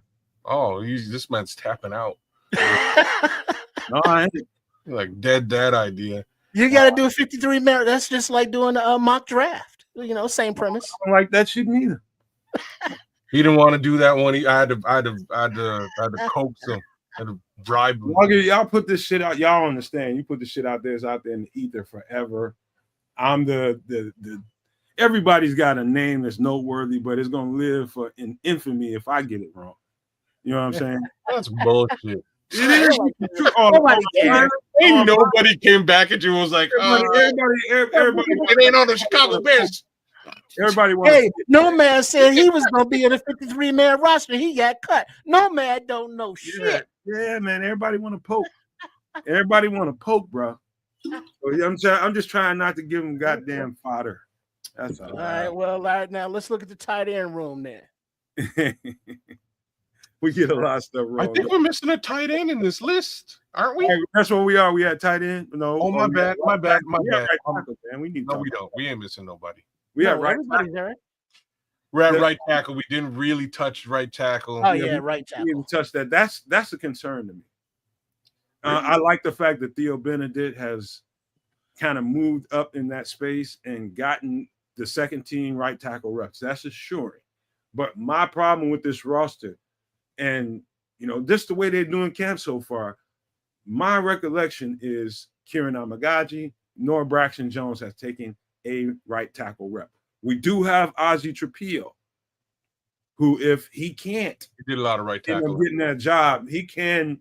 Now that I feel really good about. We got at least 2 guys over there that know right tackle, no right side technique that can really get down. But Braxton and Kieran, if we depended on those 2 guys to play some kind of swing, either one of those 2 guys, I'm not sure how good that's going to look. So has Miles been taking both sides, left and right tackle, or just right? I don't know. I know he's taking left tackle reps. I haven't heard about him taking right tackle Well, reps. but on this, well, I know this isn't official, but right tackle. So wait, scroll up a little bit so I can see the left tackles on the screen there. On left tackle, you got Braxton Jones, Ozzie Trapillo, and Joshua Miles. Miles, yeah, that's it. So if Miles is, let's say, the backup, been getting the backup right tackle reps, yeah. So the question is, has he also been getting any left tackle reps at all? You're talking about Miles, maybe Joshua Miles. Joshua Miles. There you go. I'm pretty sure he took second team reps a couple of times in practice. So he could be working for the swing tackle. They're definitely trying to stretch that out and trying to see if he can do it. They're definitely giving them reps over there. I think the reps tell you everything you want to know. I think everything you want to know is in the reps they've been given in practice. You haven't seen Braxton on the left side. You haven't seen Kieran on the right side. Somehow, some way, in clothes, when they're in the facility and the press can't see it, they're going through some of those reps. And by the time they get out to the public and the reporters get there and everybody else gets there, that's what they want to put out to the public. But unless it's going on behind closed doors, we have 2 guys that can get right, well, 3 guys that can get right tackle reps as far as I'm concerned. And that is the starter, and that is Theo Benedict, and that is Ozzie Trapillo. That's what I know. Everybody else, I'm not sure about. But they know more about it than we do. It's something to keep an eye on. You start seeing Kieran Amagaji get right tackle reps. You start seeing Braxton. You start seeing Ozzie. That means they're just trying to get this roster ready for everybody can, kind of move around a little bit more.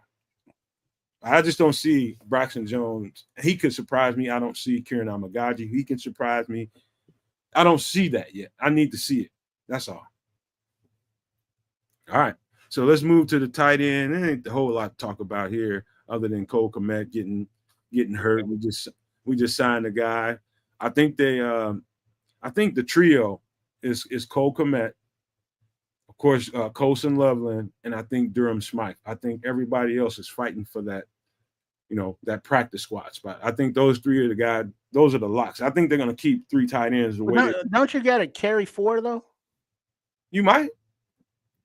Well, considering that there is no fullback, and as much as I think I said earlier, I might have been in a video, but as much as they run 2 tight end sets, you got to have backups for both of those guys. So you got to have a Cole Kmet backup, and you got to have a Colson Loveland backup. So that would just seem to just be 4 tight ends just off rip. No, man, nobody's in this camp going to practices. I just got connections to people who's out there. You got Sean, and Sean's got Herb. I can talk to a whole bunch of people that are out there. Nobody's putting eyes on the product. Well, the doc was out there last week. He was on the show last week, on Sunday as well. So anybody want to sign up for that shit next year, man? The Nomad Network is willing to try to facilitate that if you want to do it. If you want to do it, you're more than welcome to holler at us. Get with us on the email, man, and we can put something together and definitely get you set up if you need whatever you need. We can get you travel. We can get you room and board if you want to go out there for a couple of days. Anybody wants to sign up for that, more than welcome to do it. But let's get to the tight end. You guys got anything to say about tight end? Go ahead. So if you got to keep 4, I like Steven Carlson. I have to say that. I thought he's performed really well in the preseason these last couple of years. The unfortunate reality is he's in his 4th year, and I'm not sure if you can keep him on the practice squad worst come to worst now. Whereas Joel Wilson, you could, if you want to retain him and potentially bump him onto the practice squad or stash him. So I'm wondering if Stephen Carlson, if he shows out in these preseason games, perhaps they'll retain him. Other than that, I think he may be moving on. All right. Unless you got anything there, Trips, we're gonna move to receiver. No, just Thomas Gordon, the guy that we just signed, Northwestern Wildcats. See how he fits in. Same. Who's going to be the young guy that's able to, separate himself as a wide receiver tight end as opposed to just tight end? Who's gonna have that? Who's gonna have that gel with Tyson Bagent? Who's getting them reps with him in practice? This is what it's gonna come down to. And can you put some good tape on film? And is it good enough to make the Bears keep you? And if not, is it good enough to get you signed somewhere else? That's it. So, I mean, looking at this offense, there's some nice talent on here, but there's also some question marks. Oh, Lord. All right, let's get to the receiver, man. Romo Dunze, you guys had a problem with Devin Duvernay being 2. I have 0 problems with that. Miles Boykin comes in at 3. And what I see here is a little bit of gamesmanship from the head coach and kind of continuing to push his rookies by leaving them there at the end of the depth chart, like J.P. Richardson, stuff like that, like common none guys down there at the bottom. If you see that, nobody expected that. I know when we get to there, we're going to get to there. But I think this is a tactic by the head coach right here. I know if I was a head coach, I'd probably be doing shit like this too, to make sure I keep these guys juiced up and ready to perform. You on the outside looking in, boss, until you ain't. So don't you get, just because we liked you in the draft or we grabbed you as a UDFA, whatever it is, the pressure is still on your ass. And that's what this looks like to me, is gamesmanship to me. And so Miles Boykin, by no means, unless he's just overperforming in camp, and we haven't heard any speculative conversation about that, that's just gamesmanship to me, man. He's not going to be on this roster unless it's on the practice squad. This team, they're too good. Unless his blocking is overwhelmingly good and they have to keep him, which is possible. I don't see how that makes sense whatsoever. I don't think they can stash him on the practice squad. I think he's too old. He's been in the NFL for 6 years. So you got to be a certain age to be kept on the practice squad. You have to, yeah. Not a certain age, but you have to be in the league for, I believe, less than 4 years. I think that's what I think that's the. You know that, man. I just learned something from you kids, if that's true. Mm-hmm. Shout out to the crooked commiss just busted up in here. Dante Purify, AC Adam, Belizean Bear, everybody just busted up in here. Shout out beating each other up out there, commish. Huh? I love it. Yeah, but that's to me, that's just gamesmanship, man. That whole thing ain't a whole lot to talk about. The whole thing with Caleb, Tyson, Bagent. You guys got any takes on that? Go right ahead. Oy. No, I think that's kind of is what it is. Yeah, it's but I do think we'll get to that later on, man. We'll get to that. Running back now. I'm just gonna leave some meat on the bone for you all. Y'all guys can take off and tell me what you think about how this looks. I don't know how this looks, man. I honestly I don't know how this looks. I've heard him speak well of all of these guys with the exception, the stark and obvious exception of Travis Homer. He hasn't said nothing about Travis Homer. Fine. He's definitely said stuff about D Swift. Roshan says he likes Roshan and trusts him. He's given Ian Wheeler some props, Hankins some props, and Monongai some props. I don't know how this situation shakes out at all. I have no clue. What I can tell you is Ben Johnson is intent on running the bloody football. So that I can tell you. Mm-hmm. Yeah. There will be balls will be on the ground. That's it. People will be running the football in Chicago this year. Let me ask you. There will be violence. Let me ask you guys just a simple, straightforward question, and we'll start with you kids. Would it surprise you that the way this depth chart is lined up, that these are the 3 running backs that perform the best in camp? Would it surprise you? Which 3? The first 3 you see on the depth chart. Travis Homer? him in that conversation. I've heard things about Travis Homer in this camp. Oh, you have? Yes, I have. I've heard minimal things, but I've heard more about Manangai. And I've also heard that Hightower, special teams coach, loves Manangai. You know, I've listened to what's running backs coach Eric Bieniemy. Eric Bieniemy, rave about Manangai. So with his versatility, it's like Homer is maybe the bubble guy with Manangai taking his spot. And it's like Wheeler, if he's healthy, and Hankins, who's been down, I think with Hankins, he's some kind of injury. Yeah. But yeah, Homer might be the odd guy out here. You ever thought that Trips, maybe because the fan base and the reporters and everybody that covers the Bears were hyper focused on the Chicago Bears running back room in the offseason, and we got to the draft and we drafted a guy 7th round, and they're hyper focused on this guy. Whatever he does, which is probably why you hear a lot about him. Not saying that he's not having a good camp, because it sounds like he is having a decent camp. But maybe that's why you're hearing more about Manangai than the other guys, because everybody's so focused on it. Could that be anything?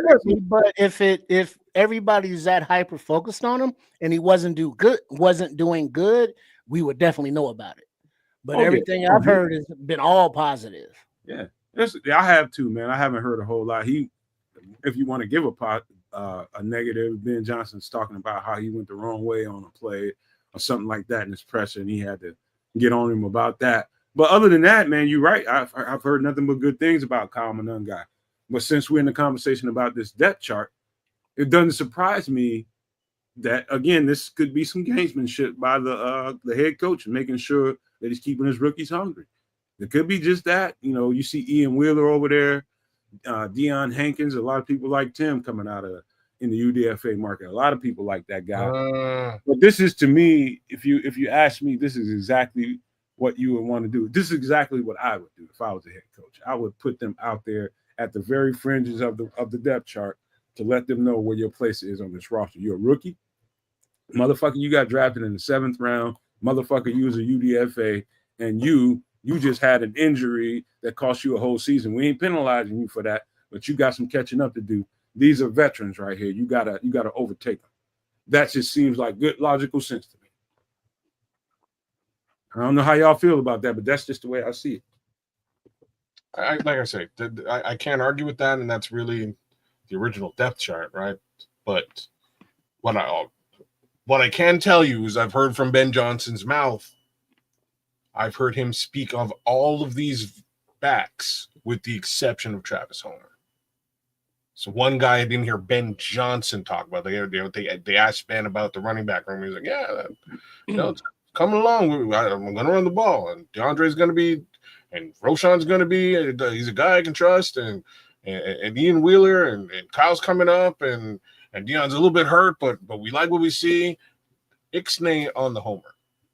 So I will say this before we get out of this, before we slide to the defense. Nick, you still there? Move the screen up and down if you're still there. Okay, there we go. All right.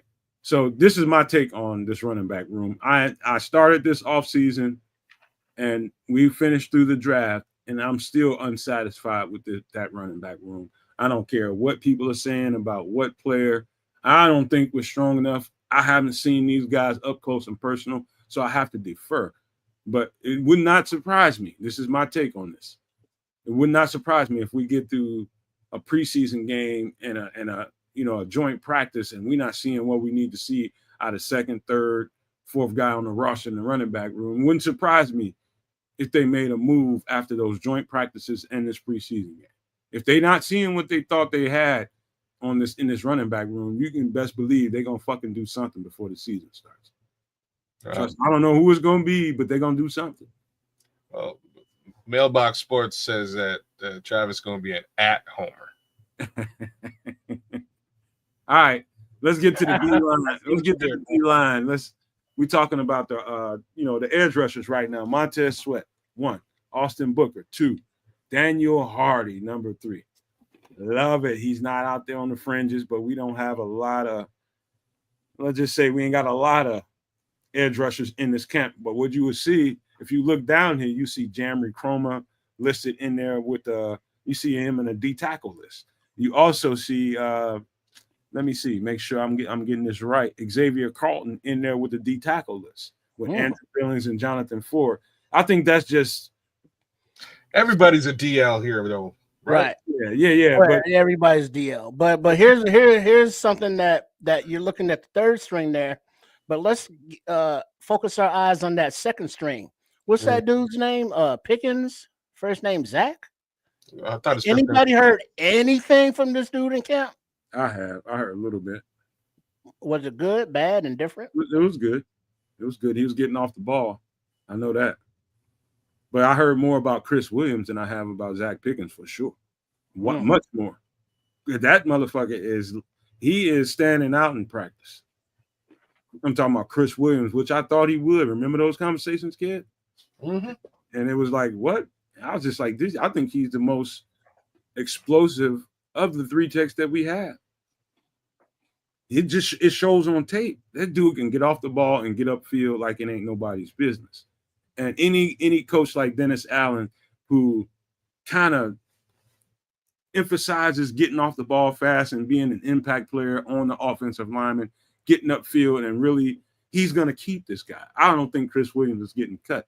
If there's going to be a cut, I don't think it's going to be him, man. I think he's going to be in that rotation. It's about if Zach Pickens can beat him. Can Zach Pickens beat Chris Williams and keep that job? How many defensive linemen do you think we keep total? Defense tackles and edges included. Oh, man, you talking about you got a pair and a spare, man. So think two on you got a starter and a replacement. You need somebody that can go, kind of that third wheel. You got just think about that and how many you got that you come up with. So that's 8, 9 people, right? There's 15 right now. So you're gonna end up with 8, 9, 10 people somewhere in that neighborhood. 10 makes the most sense. So that means that 5 out of these got to go. Yeah. Jamry Chroma is going to be an interesting guy when the preseason starts. It's going to be interesting to see because they're going to give him a lot of reps. They're going to probably give Zach Pickens a lot of reps. They're going to probably give, let me see, we're going to know Xavier Carlton's going to get a lot of reps. They're going to give Dominique Robinson, Zach Pickens, and Jamry Chroma is going to get a lot of reps. They want to see what they got. They want to see what they got. Those guys right there are the ones to watch in the preseason. You're going to see a shitload of them. What is our preseason game? Sunday? Saturday or Sunday? Crazy. So, okay, let's do some counting. Let's count. Because there's a lot of humanity here on this defensive line. And one defensive lineman. You know what I'm saying? Tool. So, Montez Sweat, Grady Jarrett, Javon Dexter, Andrew Billings. There's and Dale. All right. Tano is going to be on it. Take it easy. Take it easy. Let me settle down, Nomad. Settle down. Let me be on this team. I'm just telling you right now. So let me start now. You interrupt. We got to stop again. Montez Sweat, Grady Jarrett, Javon Dexter, Andrew Billings, Dale. That's 5. Austin Booker, Chris Williams, Zach Pickens, Jonathan Ford, Dominique Robinson. That's 10. I could get into these other 5 guys, but out of the last 5 guys, the one person I'm certain, and there's actually 2 people I'm certain are going to make this team, and that's Daniel Hardy and Shamar Turner, which leads us back to the second string and going, who doesn't make the team from this second string? And the 2 people I would point to would be Zach Pickens and Dominique Robinson. Everybody else is straight up a question mark. Tano is going to be on this team, bro. Okay, hey, like call it what you want. Call it if he's the guy who's going to be on this team. Absolutely super cool, but that means we're cutting Xavier Carlton, Jamry Chroma, Zach Pickens, and Dom Robinson. That's what that looks like. Very possible. Okay. That's just, it's I love Xavier Carlton. Yeah, they're saying maybe they can hide him on the practice squad. Yeah. That's what they can do with him. No, without any problem. He's exactly that age. To be frank, they can do the same thing with Jamry Chroma if they wanted to do that. He's of that age where they can put him on, or sorry, of that tenure. I would even maybe Shamar Turner might start out the season on the pup. Oh, no. On the pup. I'm definitely knocking on wood now. Potentially. You know, that high ankle sprain, you I don't know. want that. We don't want that. But, he's definitely having one. I know he's probably starting to get to the point where he's starting to be able to put weight on it and starting to move a little bit. He just ain't strong. I've been there before. I know exactly what this feels like. And he's trying to rebuild the strength back up in his lower whatever leg it is. But now, given all that and being a rookie, is it rushing him to try and have him back by week 1? You don't have any need whatsoever to push him to try to get back. You don't I mean, there's actually depth at this. Right. Yeah. That's why I was saying pup him. Yeah. Nah. I don't know about that. We'll see. Because the pup you can come back after, I think it's 4 games. Yeah. No, you don't want to go. You don't want to do that already, man. We ain't nowhere near that. But he'll be fine, man. He'll be fine. He'll be fine. It just takes a little bit of time, way more time than you just do a regular. The good doc talked about that when he was on here. He's talking about the difference between a regular, I forget what he called it, a regular ankle sprain, and then that opposite one when you roll it the other side. It's damn near like a broken foot. You know what I'm saying? Or broken, I don't know what you want to call it, but it for sure. And I've had 50 damn rolled ankles being a basketball player and a football player, at least 50 of them. And I'm telling you, it was about a week and a half, 2 weeks tops, and I was ready to start running around again. That other one, when I did it the other way, it definitely took me 3 weeks before I can do pretty much anything because it was fucking tender. Well, I think he said if you roll it to the inside, it's like a tibia thing, or outside, it's another thing. And whatever it is, he's still wearing a boot. So it's still healing, and we are, tick-tock to the season. And if he's still healing, there is no reason whatsoever to push the issue, especially looking now where, kids is counting out guys. And that's not even including Turner, saving out a spot for him. So let him heal up because we got plenty of humanity, as the Canuck puts it, at this defensive line to address. Oh, I included Turner and I included Daniel Hardy, and those are the two from that third string that I know will make this team for sure. Everybody else, he's a question mark to me. I know they love Daniel Hardy because of his special teams value, and I don't think you can count that out at all. The guy's everywhere when the need be and when he's called upon on being there. So I think he makes his team. Shamar obviously makes the team in some capacity because he's a rookie. You can't stash him on the practice squad. He will get poached, right? So he makes the team. The remaining guys, in my opinion, are question marks. You can't get rid of Jonathan Ford. You just can't. He proves that he can be the nose when you need a nose. We lost the nose. He became the nose. You know what I'm saying? You can't cut him. So the remaining people who are available to be cut, Zach Pickens, Dom Robinson. Like if I felt that Chris Williams was on the bubble at all, I would say it.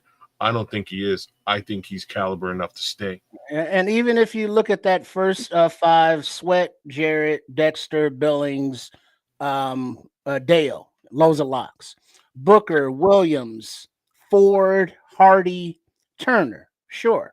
Dom Rob out of there, Pickens out of there, Chroma and Carlton to the practice squad, and that leaves your boy Tano, who's not practice squad eligible, and there ain't no more room. And no way to cut, man. I hate to tell you. Well, did you tell us what you want? Who are you giving up for him, though? I'm just telling you, he's gonna be in this rotation, man. I know y'all. Well, but we're giving you actual names of his like, yeah, this guy's out, Run this it by guy's me out, one more this time. guy's in. Run it Who by do me. you think? All right, Sweat, Jarrett, Dexter, Billings, Dale are locks. That's how many people? That's 5. That's 5. Okay, keep going. All right, the next 5 will be Booker, Williams, Ford, and Hardy. And Turner. And Turner. That's 5. It could be Jonathan Ford. I already said Ford. So let's just get this straight. So they're going to cut their second nose tackle for another edge rusher. Actually, Billings is their second nose tackle now. I know that's how it looks on like paper, but we watched Javon at the nose tackle with another guy beside him, and it didn't work out well last season. Javon was also hurt in the season too. You didn't realize he just put on a knee brace during the season, bro. Just saying. All I'm how am I arguing with you about this? You're not arguing with me. I'm just saying you're the guy who's like, we need a fat boy. They got he's talking numbers and who stays, who goes. And I'm telling you, I'm saying Tano's gonna be on his team unless he got hurt. If they cut somebody, it's gonna end up being a guy like Jonathan Ford. Unfortunately, I love that piece. I don't think they can afford to cut Jonathan Ford. I'm telling you, bro, you can't. It's hard to find For a big fat guy, a big fat dude in Dennis Allen's.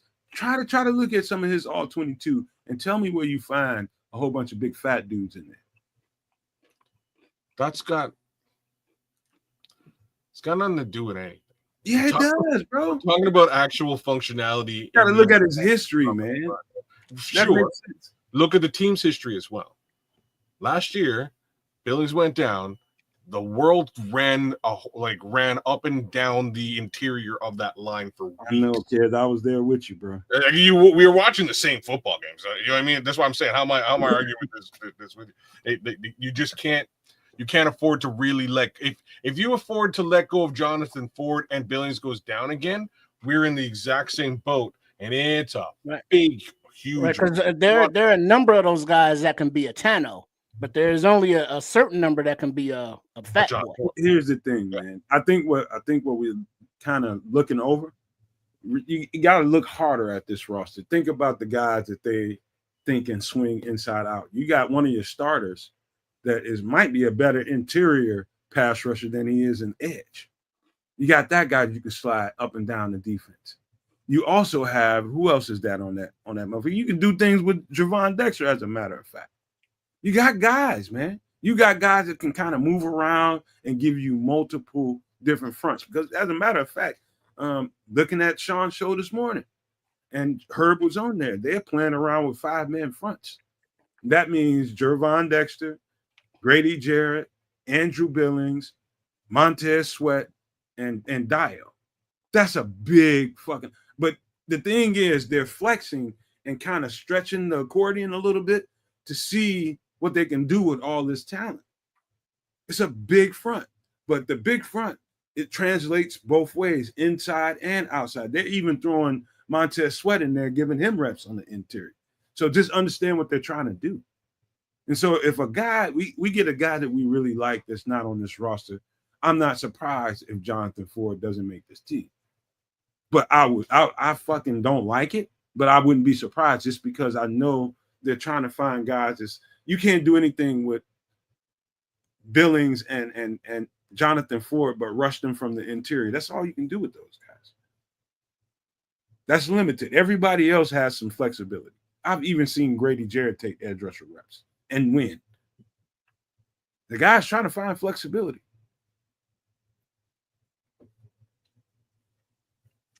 Yep. I don't know. I'm just saying. To be seen. It will be interesting. A lot of humanity in this particular, on this particular line. I love the fact that we have depth on the line finally, but I don't know. Long story short, for me, I really hope in some capacity they don't sacrifice. And I imagine I'm saying this about a former Packers player. You know what I mean? I hope they do not cut John Ford. I think he found himself, you know what I mean, in a position Hey, where Trick, remember the wrestling match I had to get into with kids just to get him to understand we need a big motherfucker. And now he loves Right. Kansas is like, why we want to sign a motherfucker in the end of the season? The season's over. Fuck you. What are we doing? And then we signed Jonathan Ford. Is like, hey, I like this kid. hey man, when the sieve closed, I stopped complaining about it. It was a sieve, and this man sitting here talking to like, open the sieve up again. Please God, don't open the sieve up. Keep Jonathan Ford. So that's where I'm at. I love to keep him on this team, man. You're right though. You right, kid. I want that guy's insurance, man. I think that's what you're trying to say. That's what I'm saying. He found a place. He has a role to play on this squad, and I wouldn't want to be wanting for that role to be filled. Worst come to worst. And not only that role, but just if you had to go 1-for-1, which they are not, but a Ford versus a Passanio, Passanio may be more versatile and able to come off the edge. But I think, as far as future and upside, Ford has him beat out. And it's like, you don't let that kind of kid get away. Whereas Passanio is like, he's, on his way to the retirement home. So he's not that old. Like I'll give him that. He's not that old. I know he's got a lot of size to him as well. Well, he's older than Ford. Yeah, that's for sure. Can't argue with you there. But there's one thing I do want to mention. I remember when Jamie Cromer was coming out, Samuel, we was talking about him quite a bit. We liked him. We love what he brought to the table. And I would love to see him get some interior tackle reps to see if he can get.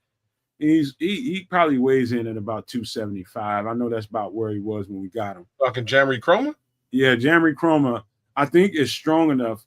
I don't know that he had, we'll see, man. I would love to see what this looks like if they gave him some interior tackle reps. Otherwise, I think this kid is more of a 3-4 edge rusher, man, and he fits more in the 3-4 defense. Like I said, I think he's a practice squad player this time around, just because the depth actually looks much more stout than it did this time around last year, right? Like this, we were definitely questioning what the second string of this line looked like last season. This iteration of this second string looks pretty decent to me. All right, we're gonna slide on down the line. Well, before you do that, real quick, this comment, Belizean Bear, Dennis Allen wants the push in the middle to get the quarterback off his spot. Ford is definitely commanding double teams in the middle. He's just that big. Yeah, I can't wait to see him in preseason, man. I can't wait to see him because I know that cat's hungry. He's fighting for one of them fringe spots, and he wants to show what he has. He can overperform. I ain't gonna say overperform because I know what he has in him. He can get down. He can get down. He has to win over the approval of these coaches and make them keep him and make them make other decisions. Make this shit difficult for him. That's what I'm saying to Jonathan Ford. Make this shit hard on them motherfuckers. Make them hate to have to get to the point where they got to question whether they want to keep you or not.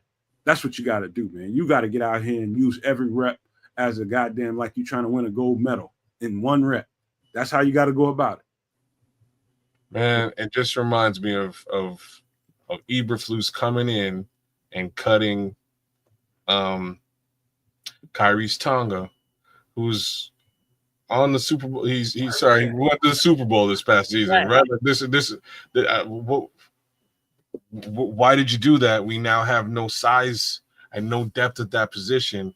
When the man goes down, it's a problem. Now you have to go on hunt for John Ford. So glad Ford is here. Because it's system stuff.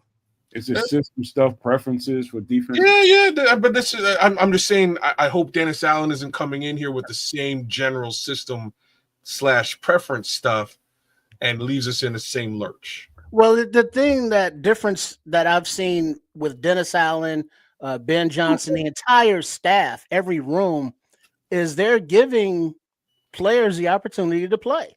They're mixing up, the reps, for the guys battling at left tackle and running back and every other position.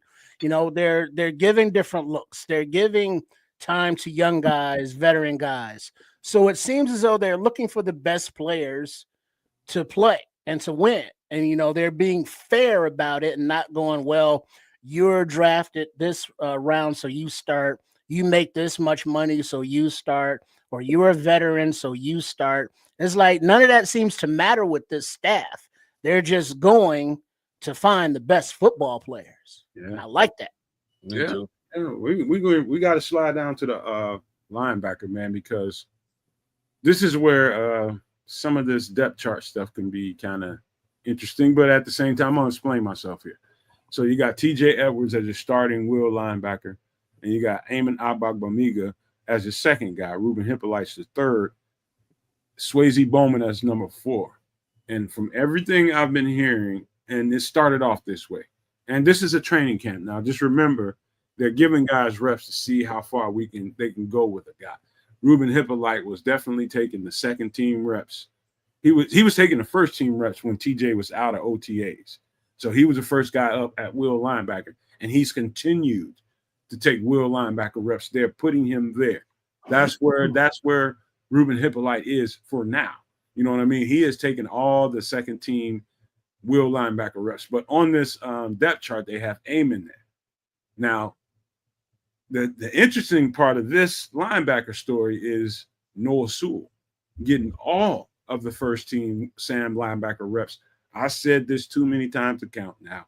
I felt like this guy in this system is perfect. This is the perfect coach for this player.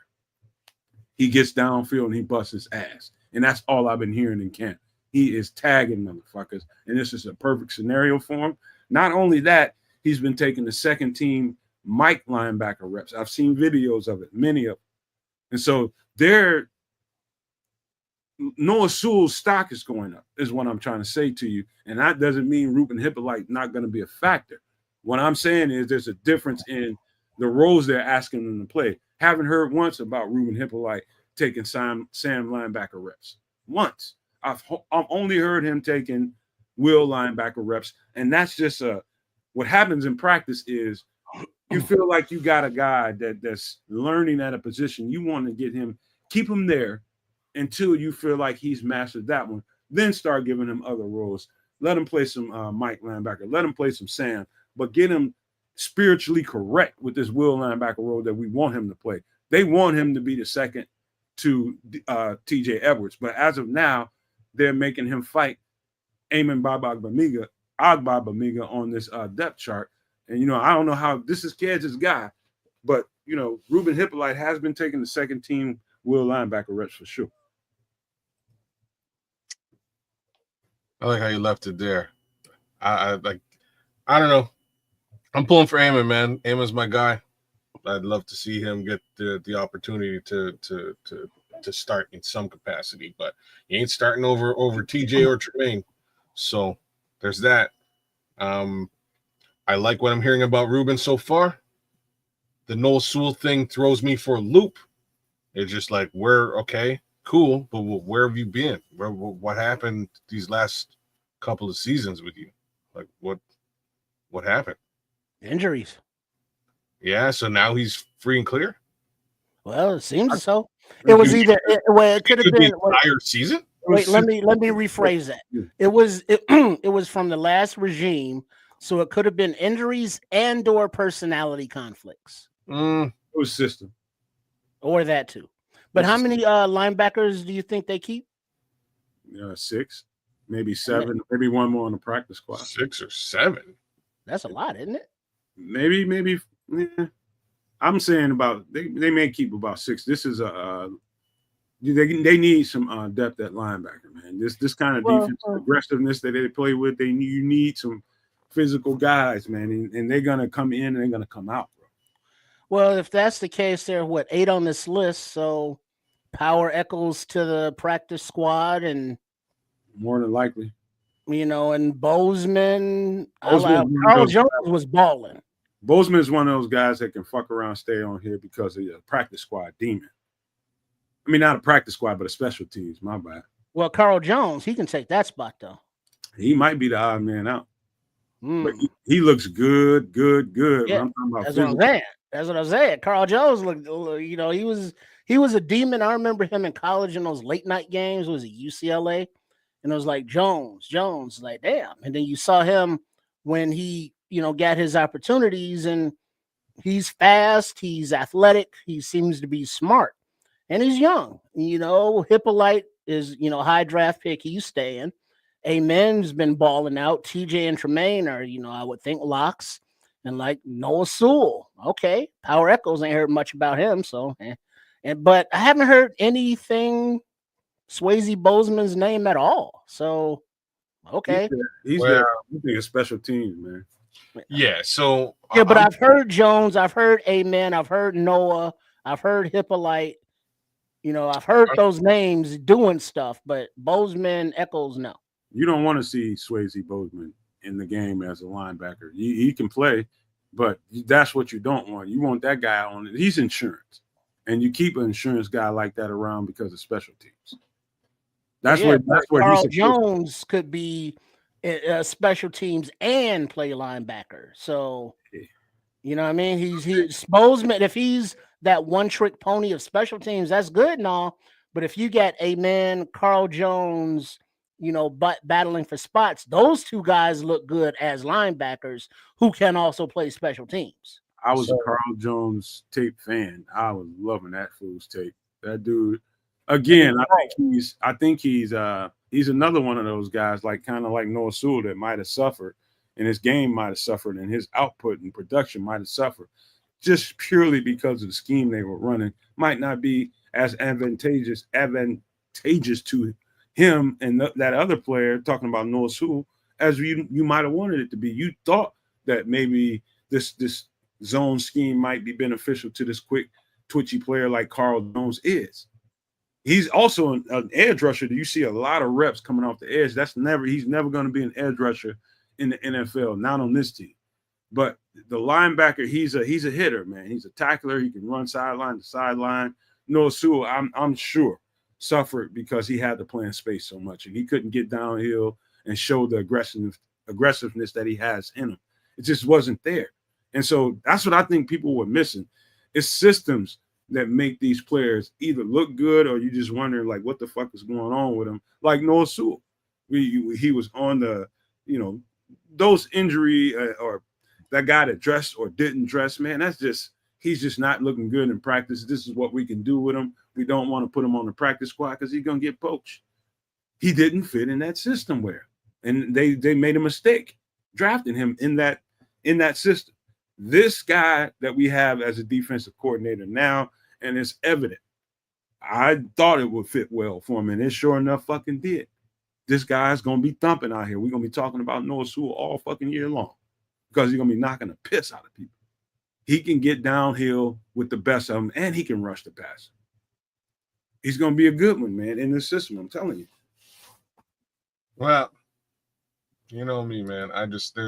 There's no evidence of this outside of college, so I hope the best. I hope the best for the kid, man.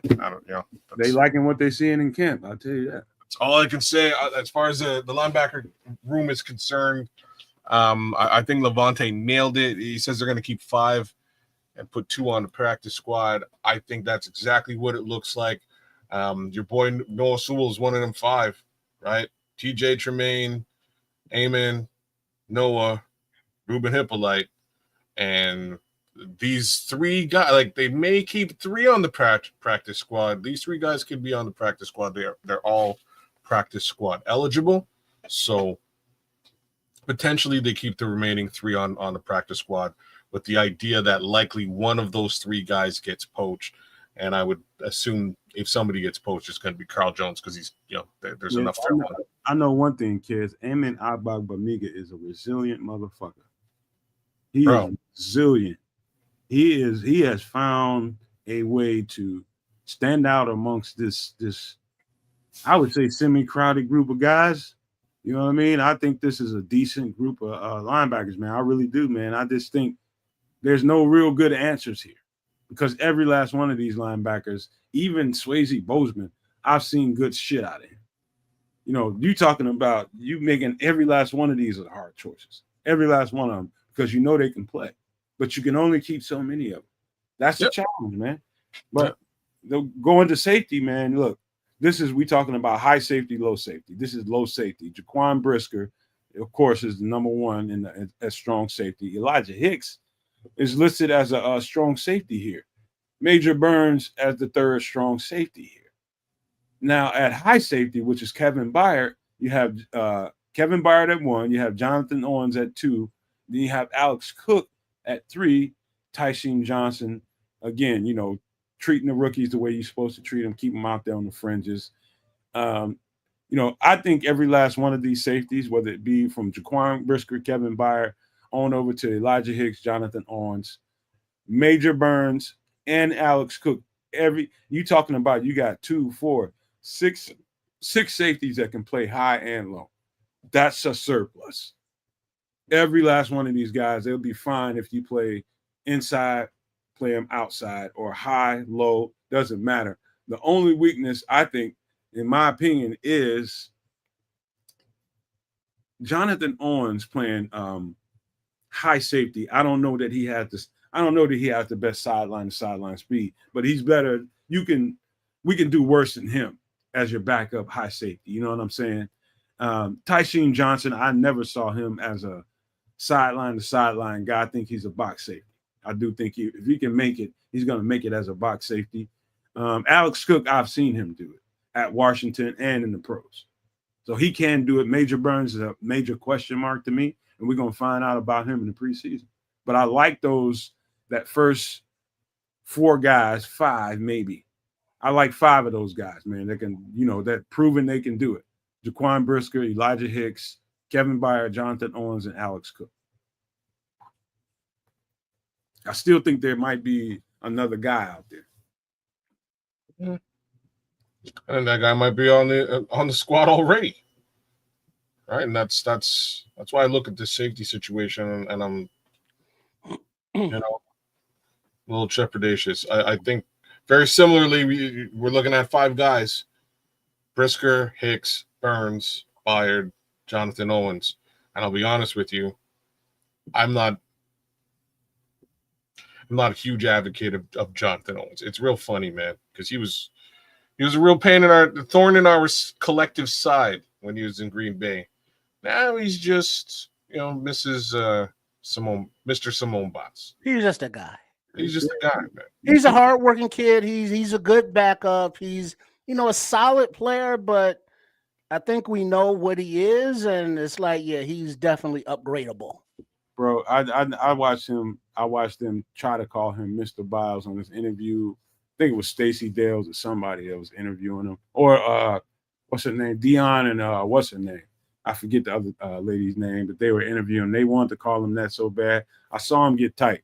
So kids, put another list down on the another name down on the list of people that are gonna slap the dog shit out you when you get to the United. Oh, that's fine. That's okay. You call me Mr. Biles, you Canadian motherfucker. Yeah, I'm gonna slap the dog shit out your Canadian ass for doing it too. That's fine. You're a Packer.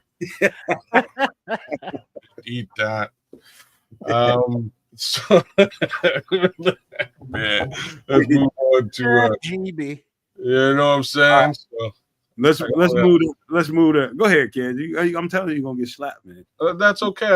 His wife wore a full-on Packer uniform to the Bears sideline. Later on too. You just gonna layer. You gonna double down. I didn't tell her what to wear. I didn't dress her ass. I'm just saying. It wasn't me. I'm just saying. How many safeties are we keeping? You say 5? I'm guessing 5, and to be honest with you, I was kind of second guessing that it might just be 4 because I feel like one of these other DBs in this DB list can step into the safety role if so required. Man, those rookies got a lot to prove. Man, they ain't played no NFL games yet. No, but Josh Blackwell has. He ain't no safety. He's only 185, bro. Fair enough. He's a nickel cornerback or a boundary cornerback. He's not. So what about Kyler Gordon? Kyler Gordon he's gonna get some reps out there playing some different morphed up coverages, but regular safety reps, no. He's gonna be playing exclusively, mostly slot corner. That's what it Yeah, is. but I mean, in potentially in backup. Nick McLeod is the guy you want to be looking at, kids. Okay, that works for me too. That's the guy. I just know that they were talking about Kyler potentially taking some safety snaps, right? So He'll get out there. Yeah, He'll get out there. So what I'm really saying is, if Kyler could get some safety reps, if Nick McLeod could also get safety reps, do you keep a Jonathan Owens? Yeah. You do? Yeah. Okay. Yep. Jonathan Owens is he could easily be. His wife is 4 feet tall. Once the joint practices start, once they start playing preseason games, he can find himself on the fringes based off their performances. Could that change? Yeah, man, they can go out there and perform their asses off and make Jonathan Owens an expendable piece. Yes. No question. But as of now, you ain't fucking with this depth, knowing these are the guys that you know have done it, know how to do it. And until these rookies and some of these younger guys start proving something, this is what you have. Nick McLeod is the piece that I would, and I'm hearing he's having a pretty decent camp too. That's a guy that you can move around. I think he's like a Swiss Army knife, a guy I've seen play in the box very, very well. I've seen play on the outside fairly decently. He's a guy that you can move inside and out. That translates well to safety. So if you got depth problems and you feel like you're missing a piece, you might have that answer right there in the cornerback room. That would be the guy. Yeah. Yeah, because isn't Major Burns just basically a younger Jonathan Owens? You can say that, man. They are very. That's interesting, Trish. They are very similarly built, and their play style is very similar. Bump and grind, kind of, physical safety, smaller. I mean, he's Major Burns 6'2", Doc.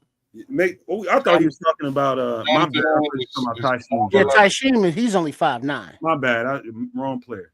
Tyson. I think Major Burns has got probably I can't say the biggest uphill battle, but him and Tyshim Johnson are gonna have to fight tooth and nail to get on this, just to get on the practice squad. I don't think they make the 53. Do we draft Major Burns? No. Both UDFA. UDFA? Both of them are UDFA. Yeah, and Alex Cook was a free agent. Okay. He's a big guy, but man, you talking about quickness. I don't know that he has the quickness of some of these other guys. People thought Elijah Hicks and still think Elijah Hicks is the odd man out. Man, Elijah Hicks is going to be in this rotation. Telling you right now. I agree. He can play. He can play. But let's slide on down here to nickel, and you have we already talked about the safety, so we're good there. We talk about these nickels. Kyler Gordon, Josh Blackwell maintains that number 2 role. Nick McLeod is your number 3, and Zay Frazier is slotted as your 4th guy. What do you guys think about that? I'm telling you, Josh Blackwell is a bad boy.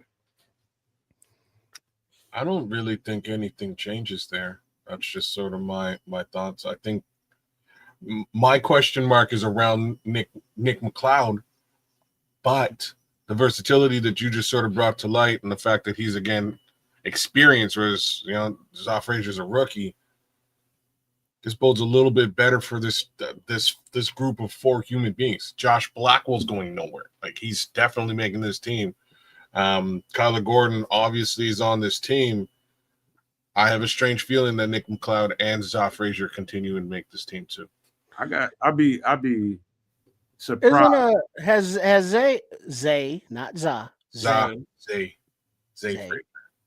Hasn't he been basically out all? Yeah, I was just gonna say, Trips. I'd be surprised if he's seen the field. If he saw the field this year, that means our cornerback room is pretty much decimated.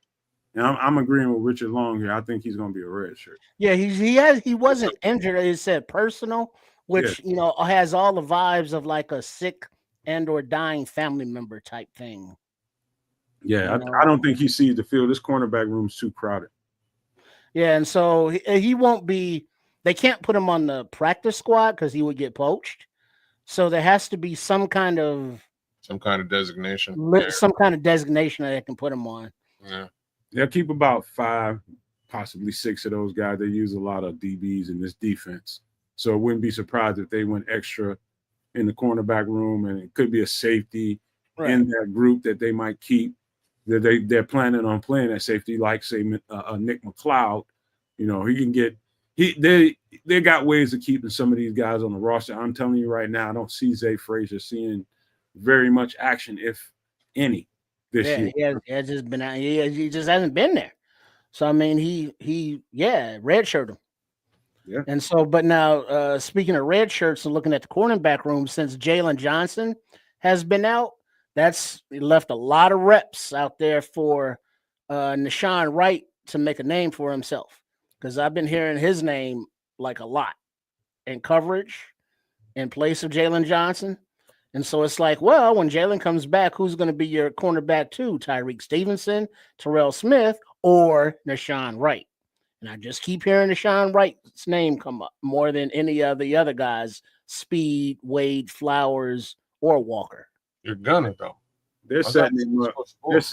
They're setting that guy up to play third, fourth cornerback on the team, somewhere like that. I'm just going to tell you right now, as much as you're hearing about Nashawn Wright, there's a couple of ways to look at this. There's a couple of people that's out here that feels like, oh, okay, he might actually take this job from Tyreek Stevenson. I don't think so. Oh, no. I don't think so whatsoever, number one. Number two is there might be reasoning for giving him all of these reps.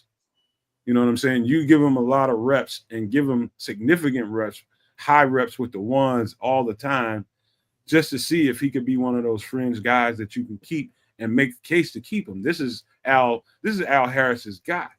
And so Al wants to keep this guy on the team one way or another. But what does that mean for some of these other guys on the team? That means you might have to let somebody go. Has he made the case? I don't think he's going to be the starting cornerback on that side unless Jalen Johnson doesn't come back to the team and something happens. Well, I mean, realistically, what's the not D-Day line, but what the deadline date for Jalen to be ready for week 1?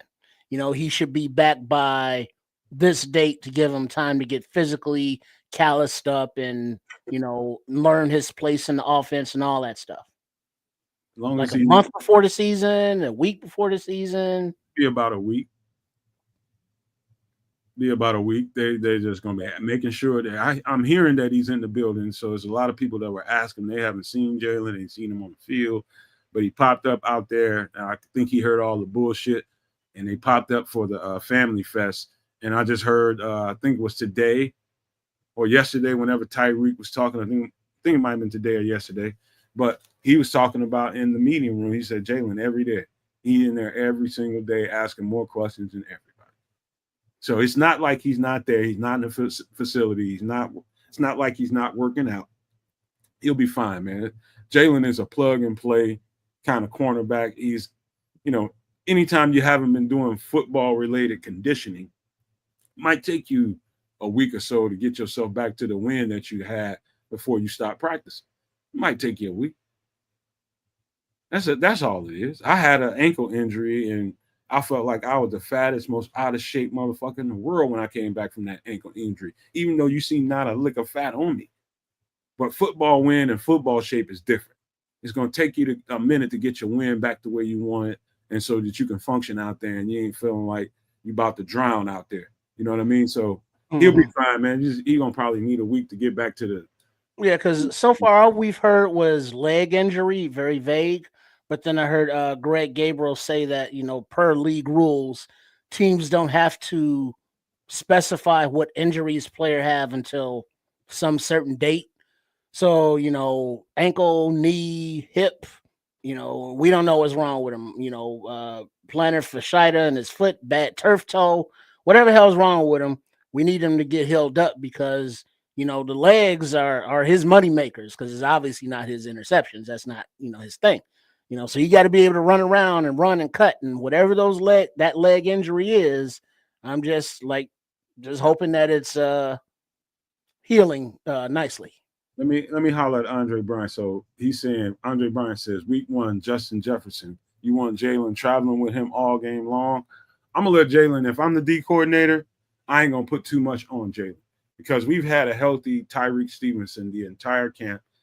Justin Jefferson is not one of those burners that's going to take you on multiple 60, 70-yard routes. He's an intermediate. He tears you up between 20 yards and in. 15 yard. He'll do that to you all day long, just stack his numbers. I'm going to say, all right, Jalen, if you want to grab him for a minute, go ahead and grab him if I'm Dennis Allen. But the minute you start getting winded, let me know. Tyreek's been here the whole camp. He's probably in better shape than you. So week one, I just, until Jalen Johnson feels like, all right, man, I'm starting to feel it, put Tyreek on him after that. Let him start traveling on him. And when Jalen gets his breath, put Jalen back on him. Tyreek's been there the whole camp. He's probably the best conditioned guy. That's what I would say. But, all right, man, so anything else about the cornerback room? You got Tyreek Stevenson as your starter, Terrell Smith coming in as a second, Amir Speed, and Trey Flowers. Those two guys right there, it's just – and then you got Nashawn Wright down there, Sean Wade, who I think is, couldn't make a name, come preseason, man. He's one of those guys that I think can end up keeping a roster spot too. Jeremiah Walker, Trey Flowers. Let me see. Those are a couple of guys that and Amir Speed. I think those three guys could be on the bubble, man. Big time bubble. It's where they signed Amir Speed, though. I think they signed him. I'd have to look and see. Yeah, he was a free agent. Yeah, I don't think he's gonna. That shit don't mean nothing. They'll pay him out and let him go. I suppose so. Yeah, I mean, like Trey Flowers is a free agent, but he's an older veteran. I've yet to really hear him doing anything. I mean, been everywhere too. Yeah. So I mean, the talent level that this roster has increased to, power of polls compels you. Give them a shout. We are now looking at a roster that, up and down. Now we're in the cornerback room. There's some talent there. It's young, a lot of it. It's proven, some of it, but it's all, new under this defense. So it's just, how is this talent going to come together with this upgraded coaching? And I think that's why many of Bears fans are very bullish on this season. Yeah, I love this cornerback room. I think we're sitting in the right kind of space. This physicality, man. Like, I'm looking at Crimson saying he wants JJ on him all night. Be honest with you, I like that. But what I like even more is physical ass Tyreek on him. That every time he tackles him to the ground, Tyreek he's trying to hit him. Tyreek's got a nasty streak, and I want him. I don't like trying to root for people to get hurt, but I love that physicality that Tyreek plays with. He's gonna get under his skin. He's gonna be tackling them hard, and it's gonna be like Tyreek puts his weight on you when he comes down on you. I don't know that people notice that when Tyreek comes down, if he's trailing a guy and a guy catches a ball on him, trust me, he's trying to punish that guy when he tackles. So I think it was Tom Waddle I was listening to this week, and big shout outs to him. He made a comparison that I've been making for quite some time with respect to Tyreek, and it was a comparison to actually it might have been Pat the Designer, but either way, it was a comparison to Chauncey Gardner-Johnson. Yeah, that's a good comparison, bro. He's a Bears Chauncey Gardner-Johnson. He is, and he's gonna get in your ass. He's gonna mess with you. Put a finger in your ear. He's gonna mess with you and just get under your skin. And that's who you want on Justin Jefferson, to be honest with you. That guy, because he leans into his physicality. Yeah. All the shit talking, that don't mean shit to me. You know what I mean? Depending on from receiver to receiver, it might get to one receiver more than it gets to the next one. But one thing he can lay his hat on. He can hang his hat on his physicality. Tyreek will put it on your ass, man. He's different than Jalen that way. Jalen, he'll make his tackles and do all that kind of stuff, but Tyreek will put it on your ass. And when you're talking about the grind of a 60-minute game, you're talking about, okay, how do I wear on this motherfucker? This is the best player they have on the team. How can you put it on him by constantly tackling the dog shit out of him and make him not want to catch the ball. That's how you do it. That's what happens, man. You know, they start off the game hot, but as the game goes on, you constantly wear on his ass, tackling him as hard as you can, putting all the weight that you can on him when you come down on him, make him pay for every fucking time he touches the ball. Tyreek's good for that in spades. That's how I want. I'd be honest with you. I'd rather see Tyreek on him because of that physicality. Get him. Get him, Tyreek. Sick him. Hell yeah. All right, let's get down to the last part, and that is the special teams guys. Nick, you there? Slide down to the special teams guys.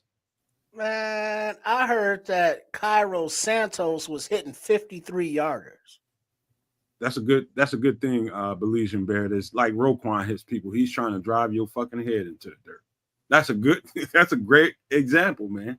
That's how Tyreek is. Yeah. Put it on you. All right, so we got Cairo Santos. I don't want to spend too much time talking about that. Tory Taylor. But what's interesting is Devin Duvernay and Josh Blackwell maintain both the punt return and the kick returner jobs. Let's talk about rookie Luther Burden getting back there. Let's talk about Romo Dunze being back there. You know, DJ Moore even. I haven't heard any talk about that, but it's clear and obvious those are the guys that they want to take those jobs. It's up to some of these other players to prove that they can play those roles. But I think this is a very secure punt return and kick return situation, 110%. How do you like this? I love it. Didn't I hear someplace that JP was back there returning punts, or was I drunk? What's that now? That JP Richardson was returning punts? He can. He's one of those rookies that you leave off of this depth chart to push him so that he can try to make the point that I'm one of those guys. That's exactly why you do it like this. Okay. I like that. Yeah.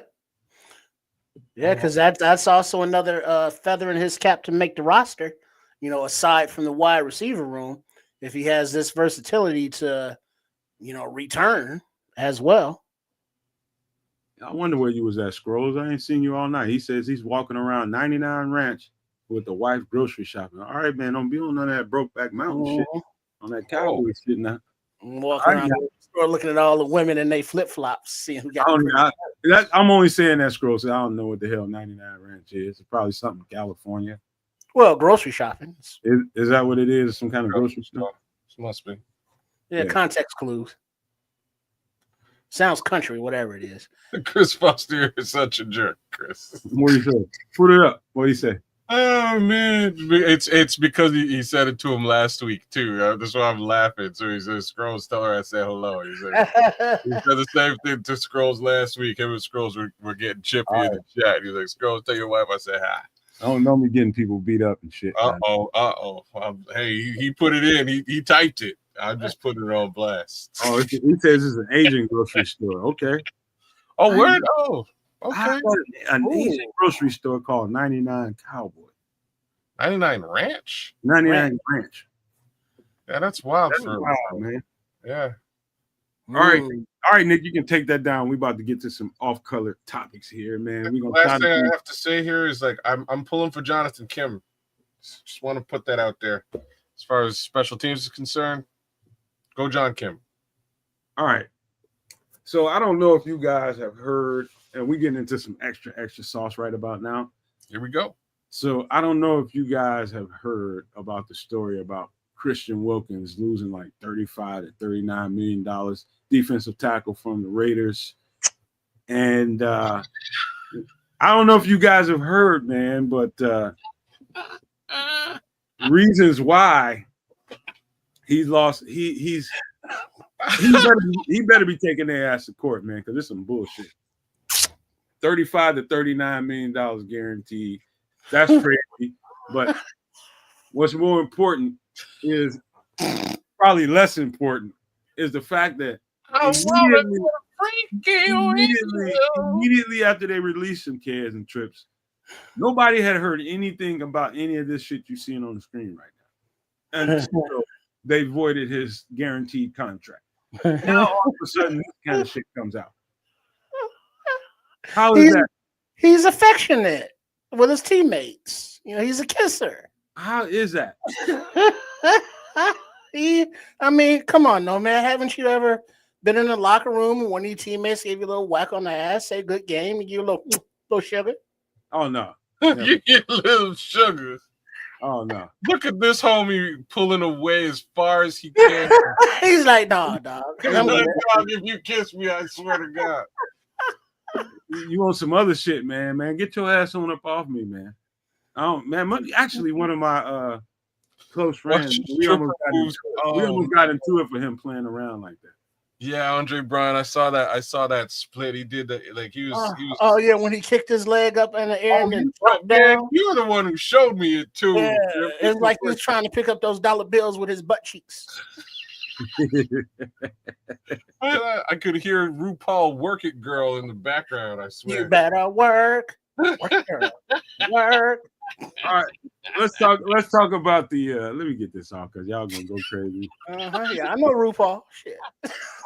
So what do y'all think about? What do y'all think? Number one, let's get to the serious part of it. Anytime a team, an NFL team, voids your guaranteed contract, it's time to get lawyers like a motherfucking go to court because a guarantee is a guarantee. Yeah. And they're saying that this guy was, not fucking doing his rehab right. He got, advice from or counsel from the team and the organization that you need to get a surgery. He got second opinions. He can get 2 second opinions, and they was just like, man, you don't need no surgery, and he can fucking do that.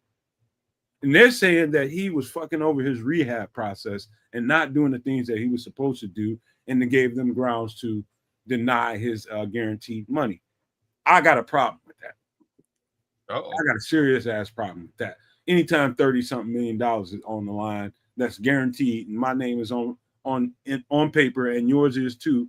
Give me my fucking money. Don't play with my money. And now all of a sudden, all this shit, this freaky shit that you just saw on the screen comes out. And that just tells me that the organization is trying to build basically a social media push to kind of back up what they did to that guy. They owe that man that money. They need to pay him. Oh yeah, they're playing the homophobic card, of course. And granted, his teammates and probably many locker rooms, there are players that don't give a shit, but there are also a lot of players that do. And they, it's like, yeah, we can be, play gay and stuff, but no, we can't. And so, being homosexual is one thing, but just being a straight guy going around kissing on guys, you making guys feel uncomfortable. You can't be having that when they nude. Now I come from the age it's like, well, somebody put their lips on you, you ain't like it, you put your fist on them. But I guess in this day and age, you go tell HR, and then they get their $40 million contracts canceled. So I mean, it's just a very sad state of affairs. He's just a very loving guy who doesn't like love. That kind of thing in this world, in this day and age, will get you in trouble. Like being somebody, being on teams. Like I like everybody in every. I don't know a guy that's played enough ball that didn't know there was a motherfucking weirdo ass motherfucker on the team, but he knew his boundaries though. It's always some motherfucker that you like, hey man, keep your ass over there type motherfucker. It's always one of them motherfuckers on the team. And, I seen a couple of them motherfuckers, man. But when you got a guy that big and he's running around, that's how he shows his affection. Like, I ain't with it, and I ain't with it. Say no thank you. I ain't with it. Like, dog, keep your fucking dick beaters to yourself. Keep your hands off me. Definitely don't put your mouth nowhere near me. I'll fuck you up. That's just how I am. That's the way I remain to be. I've always been like that. And, it's always guys like that show their affection. They play around too much, and sometimes the shit gets taken the wrong way. I don't like it being thrown out there, even though I'd use that thumbnail to kind of get a joke out of it. I wasn't being funny when I put it out there because the timing of that information, you hadn't heard anything about no shit like that. Yeah, but you wouldn't put that out. Like, you're not going to besmirch your player for no good reason. Hey, world, there's a show that this guy dances like a stripper. when he's our player. Like, you're not going to do that. Now that he's cut, yeah, Blow it up. you know what I mean? Like, you can throw darts at this point. What I've also heard though is again, this is all speculation. I'll just put that out there right now. I heard that there was also another player who was like, this dude kissed me and I don't like it. You ain't heard no names of that player though. You haven't heard not one peep of that. Yeah, but they're not gonna. Yeah, you're not gonna put that out there. Situations like this, they're not gonna say, "Hey, like it was this guy, he kissed this They dude." can You pull know, that Max right out of Stroman their didn't ass. like it. They can always pull that right out of their ass too. We got a player on. Yeah, you're right. And that's why I said personally, it's speculation coming from me. It may also be complete BS coming from Right. from But the also, I mean, if you were the kissee, let's say, do you want your name out there? It's like, oh man, you just let that big motherfucker kiss you like that and ain't do nothing, huh? You want to go camping?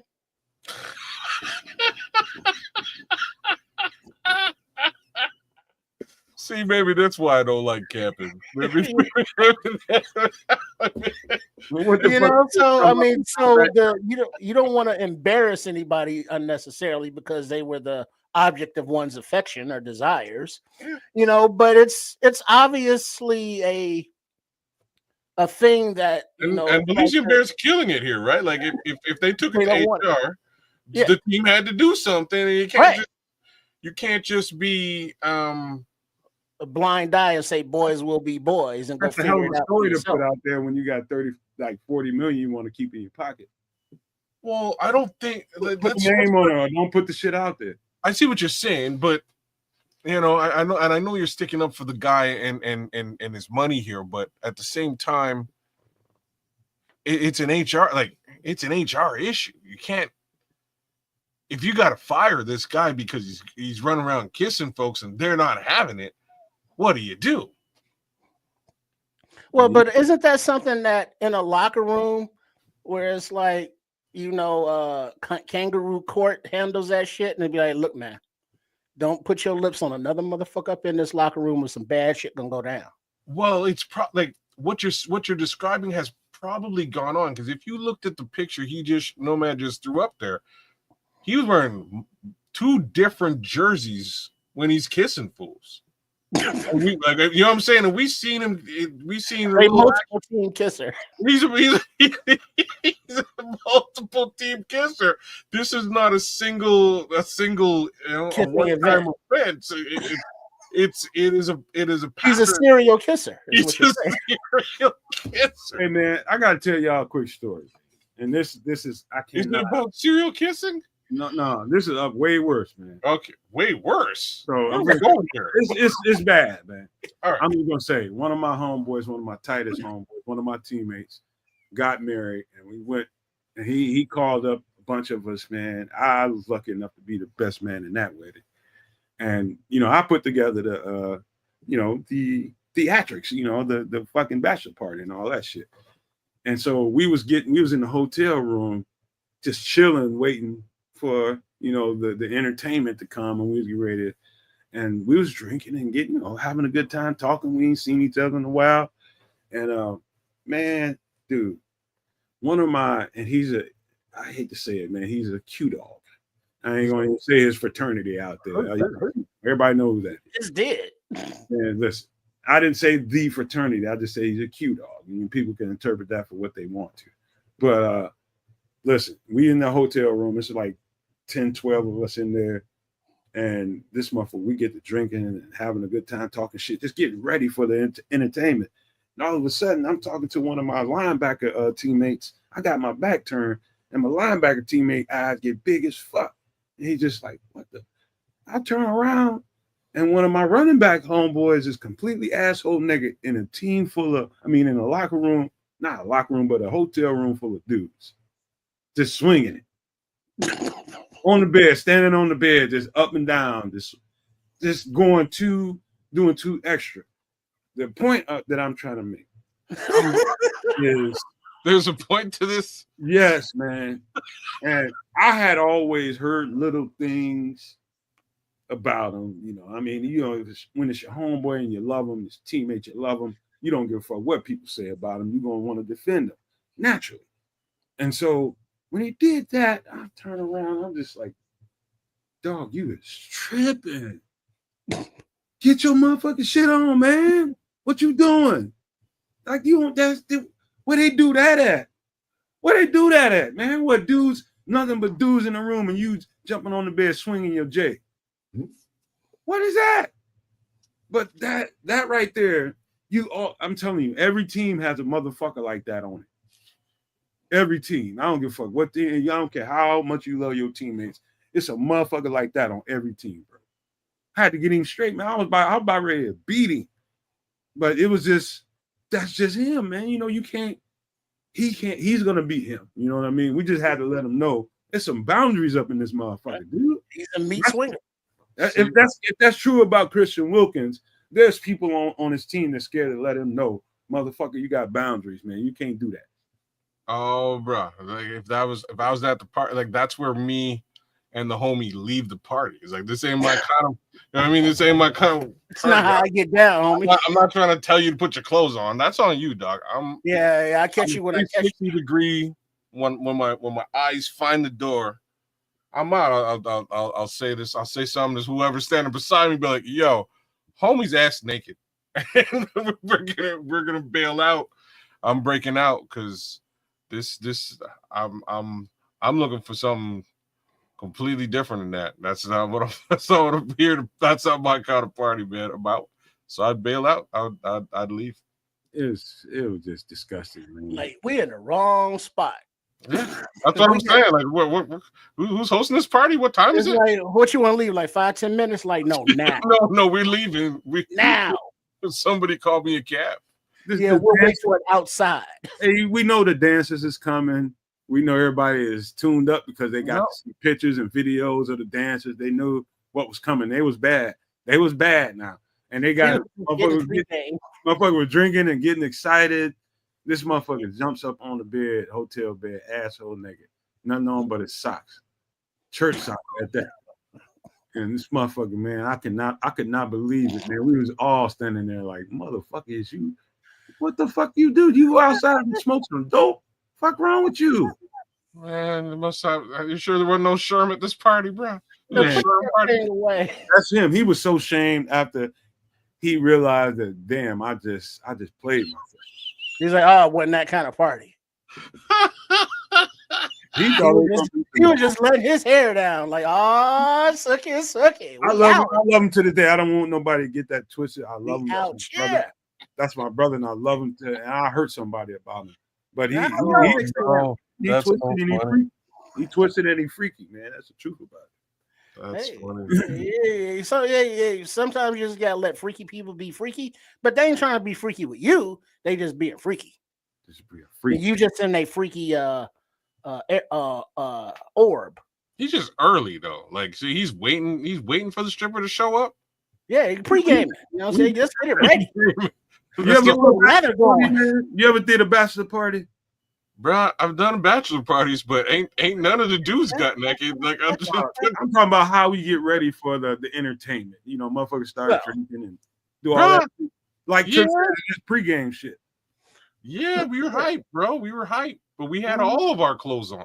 Yeah, we might have had a second layer on too. Hey, Richard Long, I read that wrong. He said the priest come out at night. It looked like he says the Franks came out that night. The Franks. Franks and beans. Careful, an eye out. Wow. Yeah. Yeah, man. Hey, Richard, that is so true. To this day, just sitting there talking about it, I feel traumatized, man. I can still see that meat. Man, dude, I'm like, dude, what the fuck is wrong with you? Yeah, dude.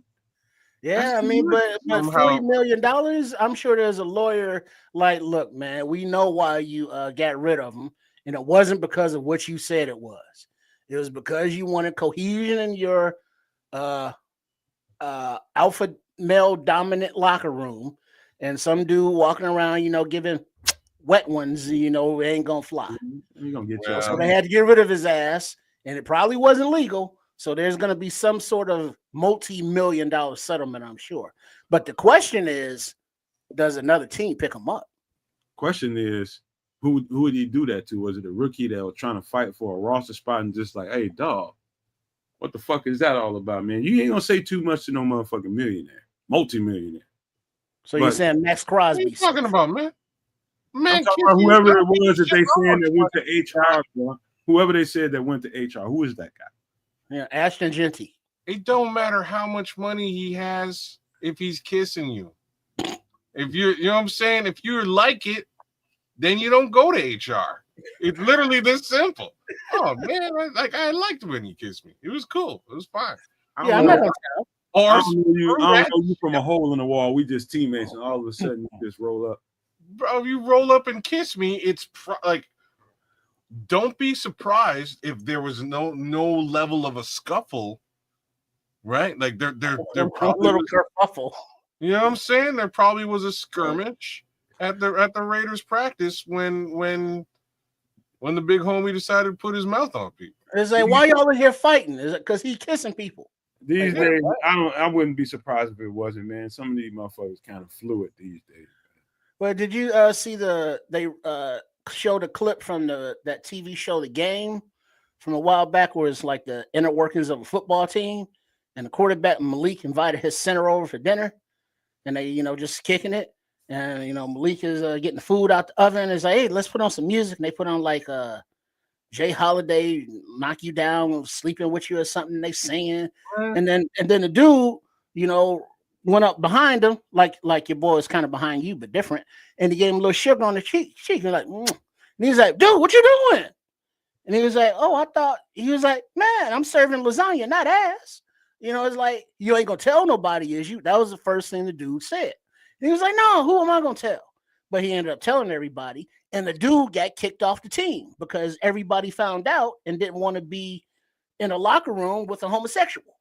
So I'm thinking that in real life, it's like, look, man, this dude Christian, he been sus since he came out of college, and he was doing all that weird stuff. And look at all these pictures with him, and it always puckered the fuck up. What's that about? And it was just kind of like, nah, we can't be a party to that. And so that's why I'm like, are there any teams that's going to be beating down his door, so to speak, to be like, yeah, come on, play with us? Because around the league, everybody knows, and it's like, yo, I want that dude in my locker room. Nah. So not only is he out of millions, he might be getting blackballed, and not in a fun Diddy way. And none of that is good. As a matter of fact, I can only speak to it from a college level. And that story I just told y'all, that's just one weirdo story. There was another linebacker on the team. There was other shit that, like, man, dog, everybody treated him like he had. Where were you? Dog, trust me, man. You getting motherfuckers from all across the country, from different backgrounds. They come all kinds of different shapes, sizes, colors, flavors. They all different. And this motherfucker, we treated him like shit on the stick, man. Like when we was done on football practice, man, no. Man, get your weird ass on somewhere. You got motherfuckers like that. Everybody ain't straight laced, bro. It's different, man. It's not like every team is just hyper masculinity in there, and ain't everybody the same. There's a couple of motherfuckers in there that's weirdo, that's different. Yeah, but you also got to account for those weirdo teammates that like to beat on chicks, because that's just the kind of dudes they are. That's a whole other conversation too. But those are also, guys in locker rooms, those personality types. And it's just, there's whatever bad in society you think there is in people, and people are everywhere. So teammates may be teammates, but they got the side to them that you don't approve of or like at all. Whatever side that may be. Look, man, dude, let me tell you something, man. While I played ball at, probably somebody you know about played ball at. It wasn't nothing new under the sun, man. I remember coming in as a freshman. The booty you? Nah, man, listen. I'm trying to tell you something for real. it be motherfuckers there that if they like you, especially the upperclassmen, you start seeing it's like, hey man, just don't even fuck with him. You know what I mean? That motherfuckers will let you know, don't fuck, we don't even fool with him. And it ain't because you're trying to be funny and because somebody goes a different kind of way. Ain't nobody declared shit. You know what I mean? To everybody else's knowledge, you just a heterosexual man. But if you do got something going on and you ain't declared, you just weird to everybody else. That's just how it is.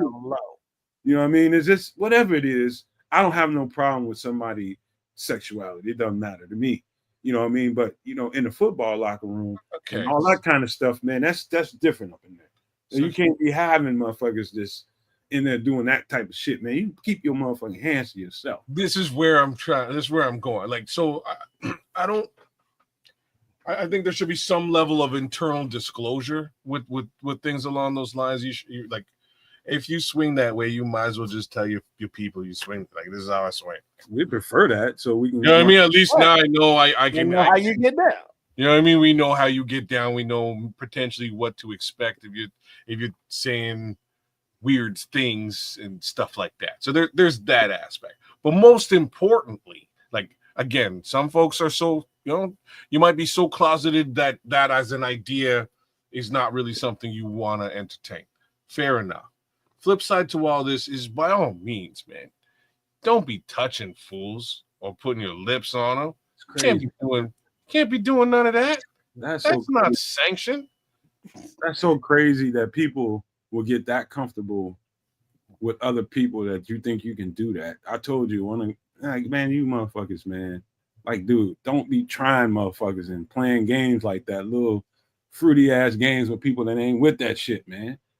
These motherfuckers will try that shit with you, man. It's just stupid. You gotta. I love everybody to have their space, everybody to be accepted, everybody to be okay being themselves. I want that world. I want that world where everybody can feel free to be doing that. But just taking liberties and just because I can, I'm gonna do this. Motherfucker, please, man. Personal space is 6 feet. Arm's length. Keep your ass over there. And we can talk. But all that old touching, I'm like that to this day, man. Keep your fucking hands to yourself. I'm the type of dude if you're within like that 4 feet range, like you're saying 6, which is cool, but if you're within 4, hey man, you need to back the fuck up, bro. You know what I mean? Like that's just me. Hey, give me a little bit of space. We're talking. We can keep talking. Love the conversation, but I need to be able to smell my own breath. Yes, we're practically spooning. You know what I mean? You probably don't need to smell my breath, and vice versa. So what are you? Are you the big spoon or the small spoon, kids? I'm always the big spoon. So kids are saying you're a top. What? Hey, bro. Listen. Imagine on the real. I'm trying to throw off the scent, man. Listen. Imagine you coming in the locker room after practice. You unearthing all your clothes. You're throwing them in the thing so they can go get washed. You're throwing all that shit off, and you get ready to go either take your shower at the facility or you're going to grab your clothes and put them on and go home and take your shower. The motherfuckers that did, I was to go home and take a shower, motherfucker. And, you got all that different variations of motherfuckers in there taking off all their clothes. And then the weird one coming through. He changed the whole dynamic of everything in there. You're like, man, God damn, here come this motherfucker. You don't want people like Crimson said. It's a job, and I consider it a job when I was in school. Even in school, I considered it a job because football is a job. And so you don't be touching motherfuckers. You don't do that, man. And that's the way Christian Wilkins, if he's doing any of that type of shit, man, you just broke all kinds of, you like 20 years behind the HR code that everybody knows. Keep your fucking hands to yourself when you on the job, bro. You can't be touching people, bro. You can't even say them. You can't even look at motherfuckers the wrong way. Like so let's remove football from this. If you were just randomly kissing man at the gig. You know what I mean? At your job is really where I'm going. Like you're working at Kohl's or something like that. Oh, like we made extra money this one. Mwah. And Hey, he just hold on, kid. Samuel came back. We got you, Samuel. We got you. That's my baby. We got you. Man, could you imagine that dude trying to give you some sugar in the locker room after the Hey, game? man. Sam. I hate that you have to put it up there, Sam. I mean, Samuel, I didn't know if you was going in this conversation anyway, but I didn't know when you was gonna come in, come out, man. I found that looking for your logo, man. I just Googled your logo to see if I just cutting out some work, man. They said that's my baby. I'm telling you, Sam, this sound whoop Christian Wilkins' ass, bro. I'm just saying. You put your damn lips on me. You can't be doing that type shit, man. That's just not cool. That's wild and crazy. I don't know why he would think you could. Again, you can't. Hey, I'll be right back, though. Yeah, these are not sanctioned activities in any workplace known to man. Maybe this is why Alan Williams is no longer to the Chicago Bears. He just walking around the coffee room. Alan Williams kissing fools. It's like, hey, go to the copy machine. No, that's where Alan be hanging out. Alan be hanging out at the water cooler.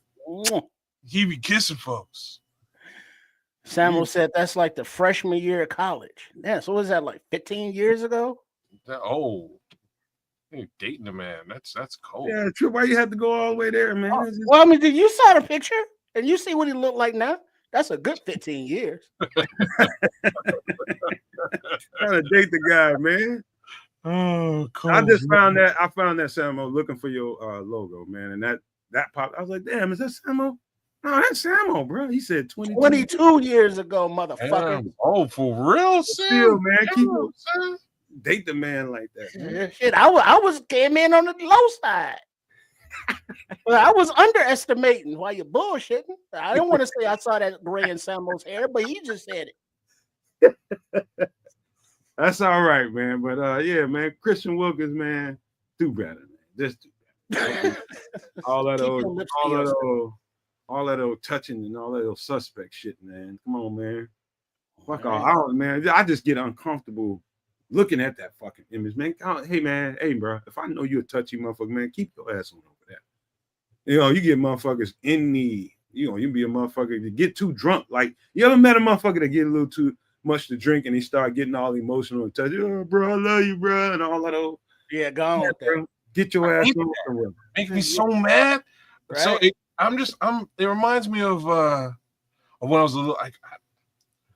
I'm not a touchy feely person, man. I'm really not. And it reminds me of when I was little, and my great grandma was like, "Oh, baby, come give me some sugar," and I'm like,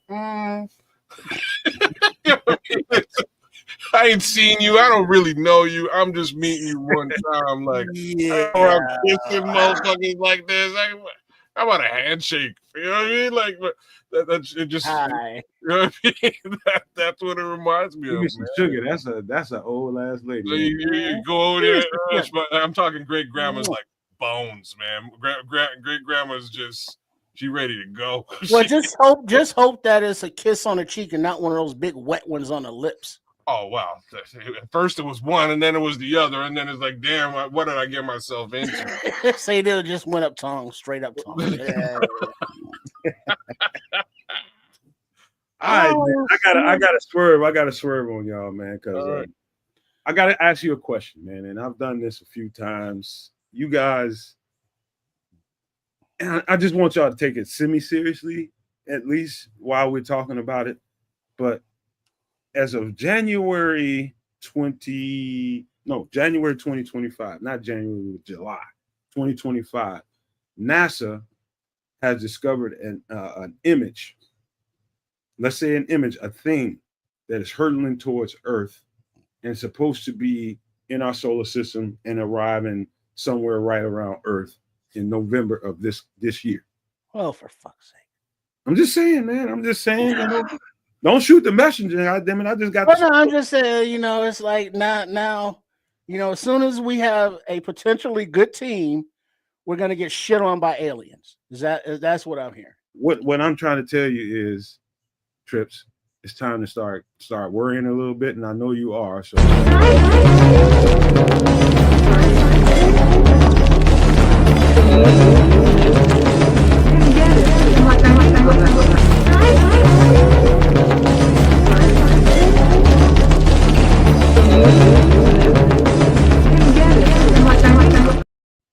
I knew Chef was an alien.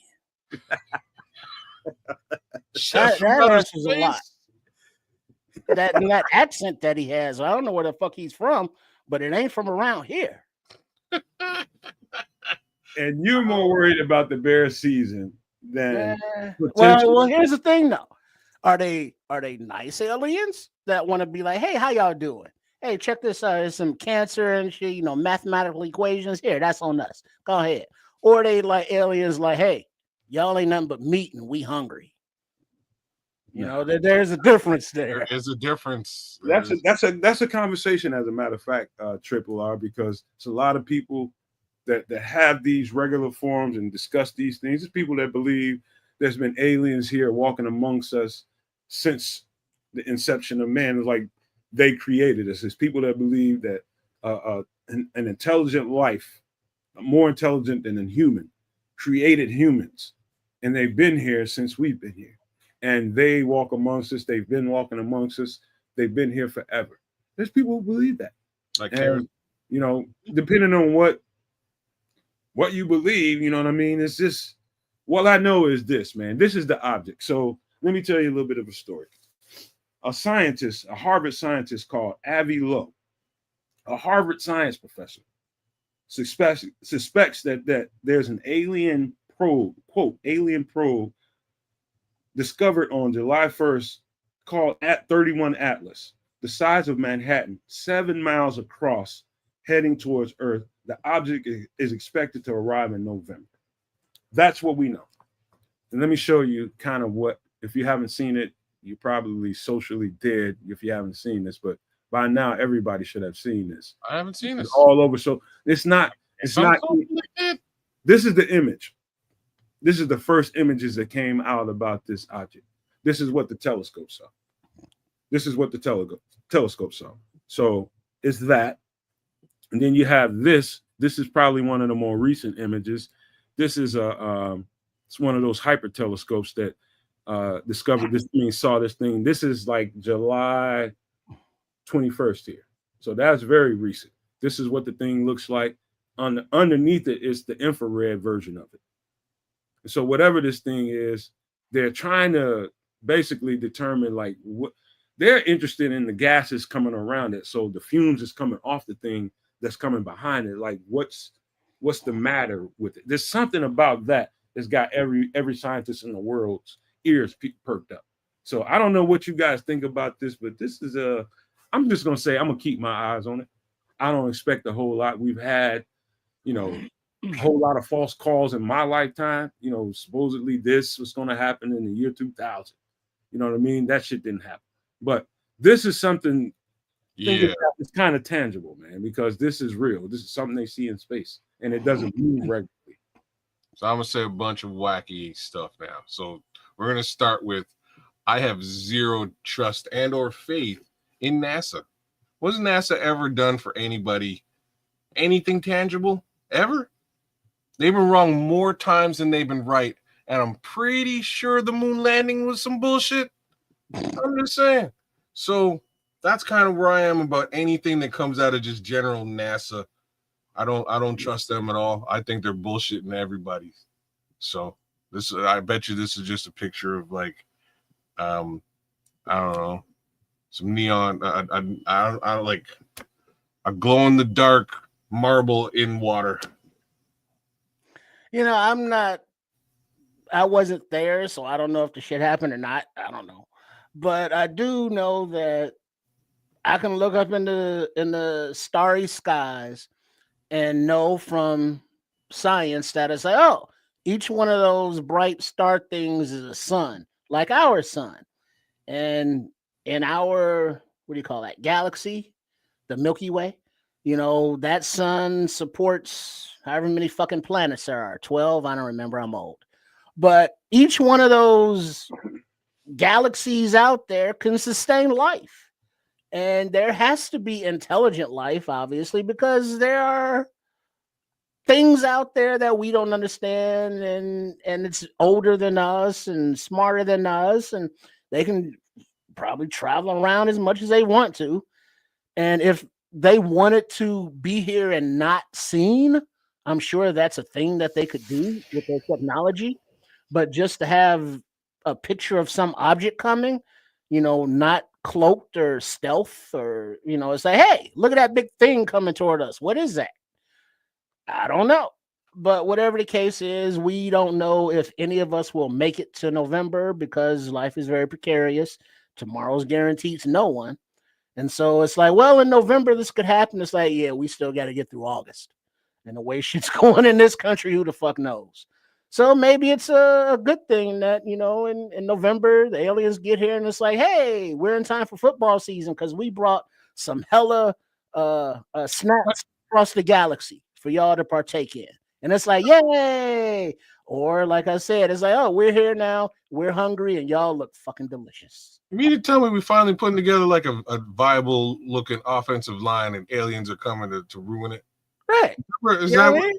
That would be just so on brand. It would be. No, let me tell you guys. In my life, man, I've done a lot of different things. I've experienced a lot of different stuff.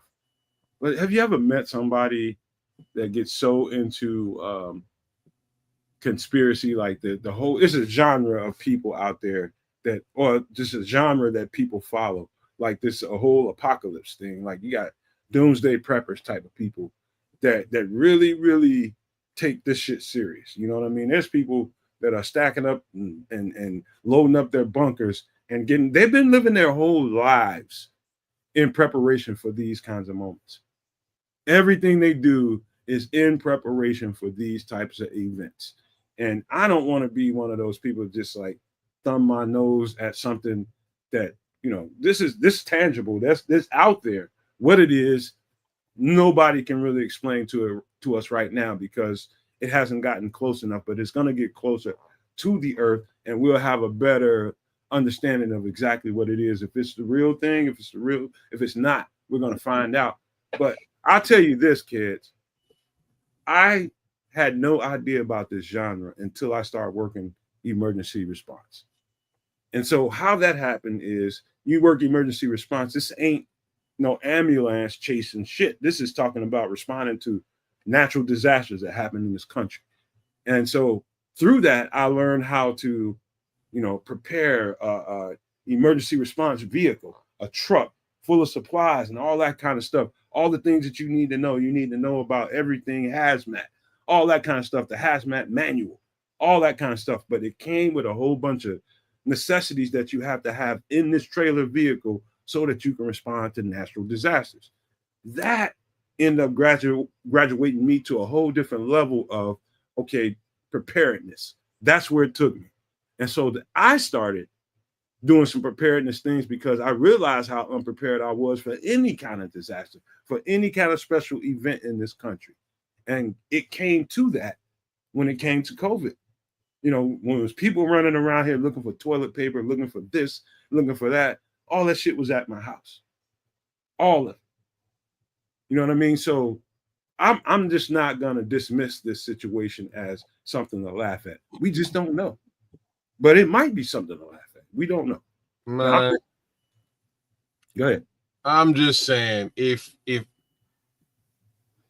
I go dead, brethren. You know what I mean?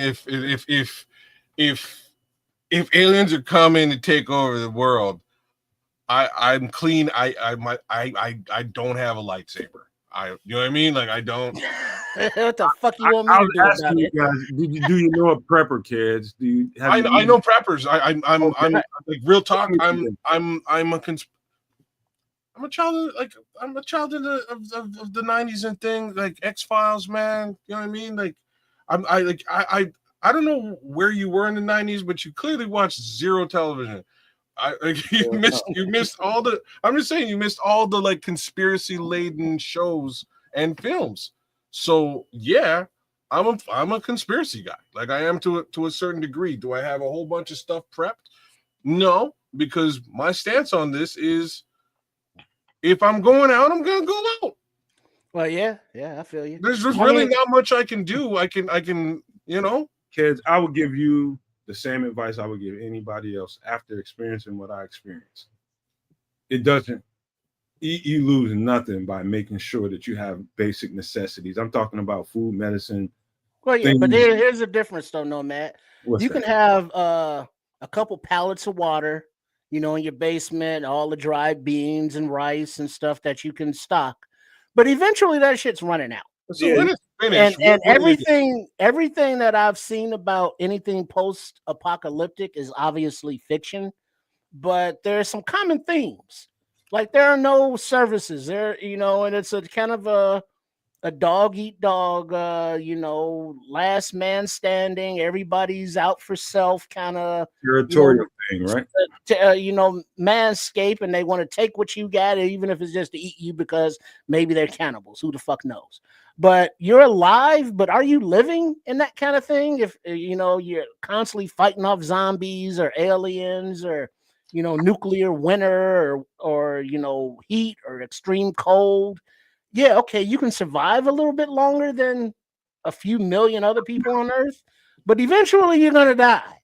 And it's like, do you go out in that first, bombing and go, nuclear winter rain on me and be gone just like that, and I'd have to suffer, or go through that? Well, let me ration my food for the next few years while I go crazy in this basement, and then when I get to starving, go outside and who knows what happens. I mean, you're alive, but are you really living? It's about Scrolls might shit mindset himself when it happens, but it's about mindset at that point. Now it's survival of the fittest. What can you do? How can you? So the way that I would do, like, I'm a different cat. Like I'm telling you, these little things I'm a comic book guy. I'm a conspiracy guy to the nine. I just don't put these things out there. We're talking football 90% of the time. Me personally, I have like a whole, especially where I live, I have a whole personal plan of what I need to do in situations like this. If I'm like in survival mode, I know where I'm going, I know what I'm getting, and I know why. And I know what I'm taking over. Like there's certain things that you kind of have to do. And once you do those things, yeah, you might be able to survive a little while, but people are going to hate you and you have to kill some people. Right. about that simple. Like people have to go out. It's unfortunate if you want to survive long term, or they're going to have to sort of roll with it, you know? Yeah. Well, that's where the psychopaths and the sociopaths will have an advantage. So maybe I'm a little bit of both of those things in that scenario, but I would have to be in order to survive long term. There's a laundry list of things that you need, and real talk, toilet paper ain't on that list. Well, I just use that as an example. I know it is. I know, but like it's funny because during COVID, everybody's like, "Damn, got to get to the store, get that toilet paper." You know what I mean? And everybody ransacked toilet paper. I strangely had bought like extra toilet paper. We know you don't wash. You wash your ass with towels anyway, so it don't matter. And then I send them to your place. well, if y'all was like real people, you would get bidets. That's what's up. Hey, but I'm just saying I had some extra TP, so it lasted me. I was fine. But in those situations, the last thing you need to personal hygiene goes out the window. Like it just does. Oh, I'm smelling zestfully clean. Right. Yeah, that's not a thing. But you know what I mean? Like, who cares? Who are you smelling good for? No, you need to find a generator, you know what I'm saying? And probably some artillery, and perhaps take over a grocery store. Right, because that's sort of the list of things you need to do. Your malodorous scents and aromas are not a concern. Not a priority, bro. That's not, you know what I mean? It doesn't make any difference. I got a question to you guys. So am I a weirdo if I somewhat take this thing seriously? Am I? I mean, you could take it seriously. How seriously are we talking about it? I just said somewhat, man. I know, but what does that mean to you? Like, give me. That means I'm gonna pay close attention to it as it moves. I mean, but what can you do to change or prepare? What I can do is try to prepare myself for the worst case scenario, in which I've already done. You know, that's what I can do. And if that worst case scenario, even if all my preparedness, it doesn't even help, it's just what it is. But at least I've made provisions for myself and the people around me. Yo, man, Quato's back on perfect time. Quato says, open your mind. Get your ass to Mars. Oh, that's too funny, man. But yeah, I'm just preaching preparedness, man, for anything. Yeah, like I say, feel free to look into this and keep an eye on this. All I'm trying to tell you is if by any stretch of the imagination this is even remotely realistic, you're cooked. So you know what I mean? Like I don't know how speak for yourself, cooked or raw shit. Oh, you're gonna fight the aliens. No, well, I mean, didn't you remember V for Victory, where the aliens they were lizards? I gotta watch that, man. You know, but they had on the skin and they were V too. He missed V too, bro. Man, dude, I was a hoe. You understand, man? I've been a hoe for a long time, man. He was out slinging females. That's what he was doing. All that old. He was like, y'all watching TV, I'm out here knocking skin. I'm the hoe, bro. No, you were like 8 when V was on TV. You were banging anybody. I don't know how old I am, man. I've been a hoe. So you the same age as Sam. I can tell how old you are by the music that you're into. That's how I can tell. Man. I can tell. You know what I mean? But point being, they came down as hey, we want to be your friends. We want to introduce you to new technologies. Hey, look at this. All right, eat a rat. Right. But it turns out that they were, well, I don't. Spoiler alert from a show 40 years Look ago. at all these people we've attracted. But they're people to the show, man. Look at this. You see all these people we've attracted to the show. This Dark Conehead. Conehead. I love it. Must consume mass quantities. I don't even know who that is, but that's funny as shit. Saturday Night Live. This man don't know about There was a whole family of them. No, man. And that Conehead daughter, she was a freak. This shit is funny until it ain't, man. Jane Kirk. All I'm saying. I'm not a conspiracy theorist, but I'm a skeptic. I'm like the biggest skeptic in the world. I'm the motherfucker that try to find. I'll poke holes in almost any argument if I need to. This, for whatever reason, my antennas are up a little bit. I'm just saying. Let me ask you this. No, man, you're out. You're not out, but you're at home, and a spaceship lands on your block. Are you one of the first ones to go out and see what's up with it, or do you wait to see what a couple of neighbors happens to them first? I'm gonna just check the vibe.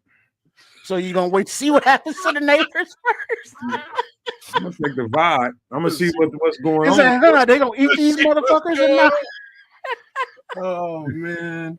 So like I said, I'm gonna be in the crib behind the curtains, watching to see what happens. I ain't scared. I ain't scared. Like Brian Pace peeking in the door. Right.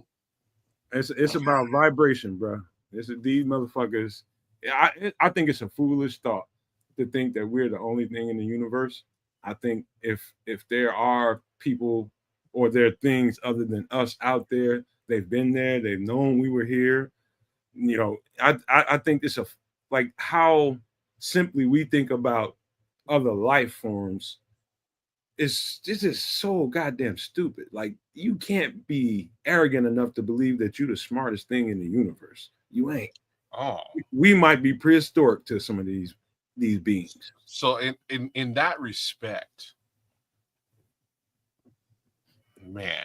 So in that respect, like, why would an advanced life form or advanced civilization, society, race waste their time with like us morons who can't even get along with respect to just the color I was explaining you're one color, you're another color, you're bad. Because this is the level of idiocy this planet is on. I'm gonna tell you, because they see an opportunity for us to have leapfrog as far as knowledge goes, understanding goes, and to get to another plateau and they see the stupid shit going on to keep us, that's keeping us from reaching Benevolent crystal. aliens.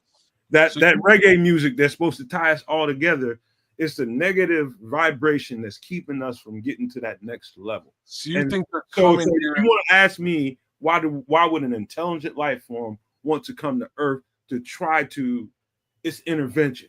I would say. So they're gonna come here to help save us? us. Could be. So they're a benevolent alien society traveling the universe to set society straight and cure their internal ills. We don't know. We don't know. There isn't a movie like this. Say that doesn't exist. There's no. You ever heard of divine intervention? There's no. You ever heard of that? Yeah, but we're What do you think of that? Do you believe in that at all? Well, yes, but not in this You believe context. in it, but you want to make a joke out of it. I know, but it's what you're describing is hilarious to me. There's because what you're describing. Hey, wait a minute! I'm going to leave my comfortable society that we've built up, and I'm going to go to this foreign place where I'm not really sure what's cracking. All I know is there's apes there that speak, and we're going to go there and we're going to help out the apes. Why? What? Like we barely, as a society, we would barely do that. And I mean, Kids, we barely do that. Huh? You do a great job of minimizing things when we're live on the show, but I know you're smarter than that. I know you're smarter than that. I'm brilliant, and what I'm trying to tell you is like I know you're smarter than that. So end of why the day- minimize a rational conversation? We're talking about divine intervention. That's what I asked you.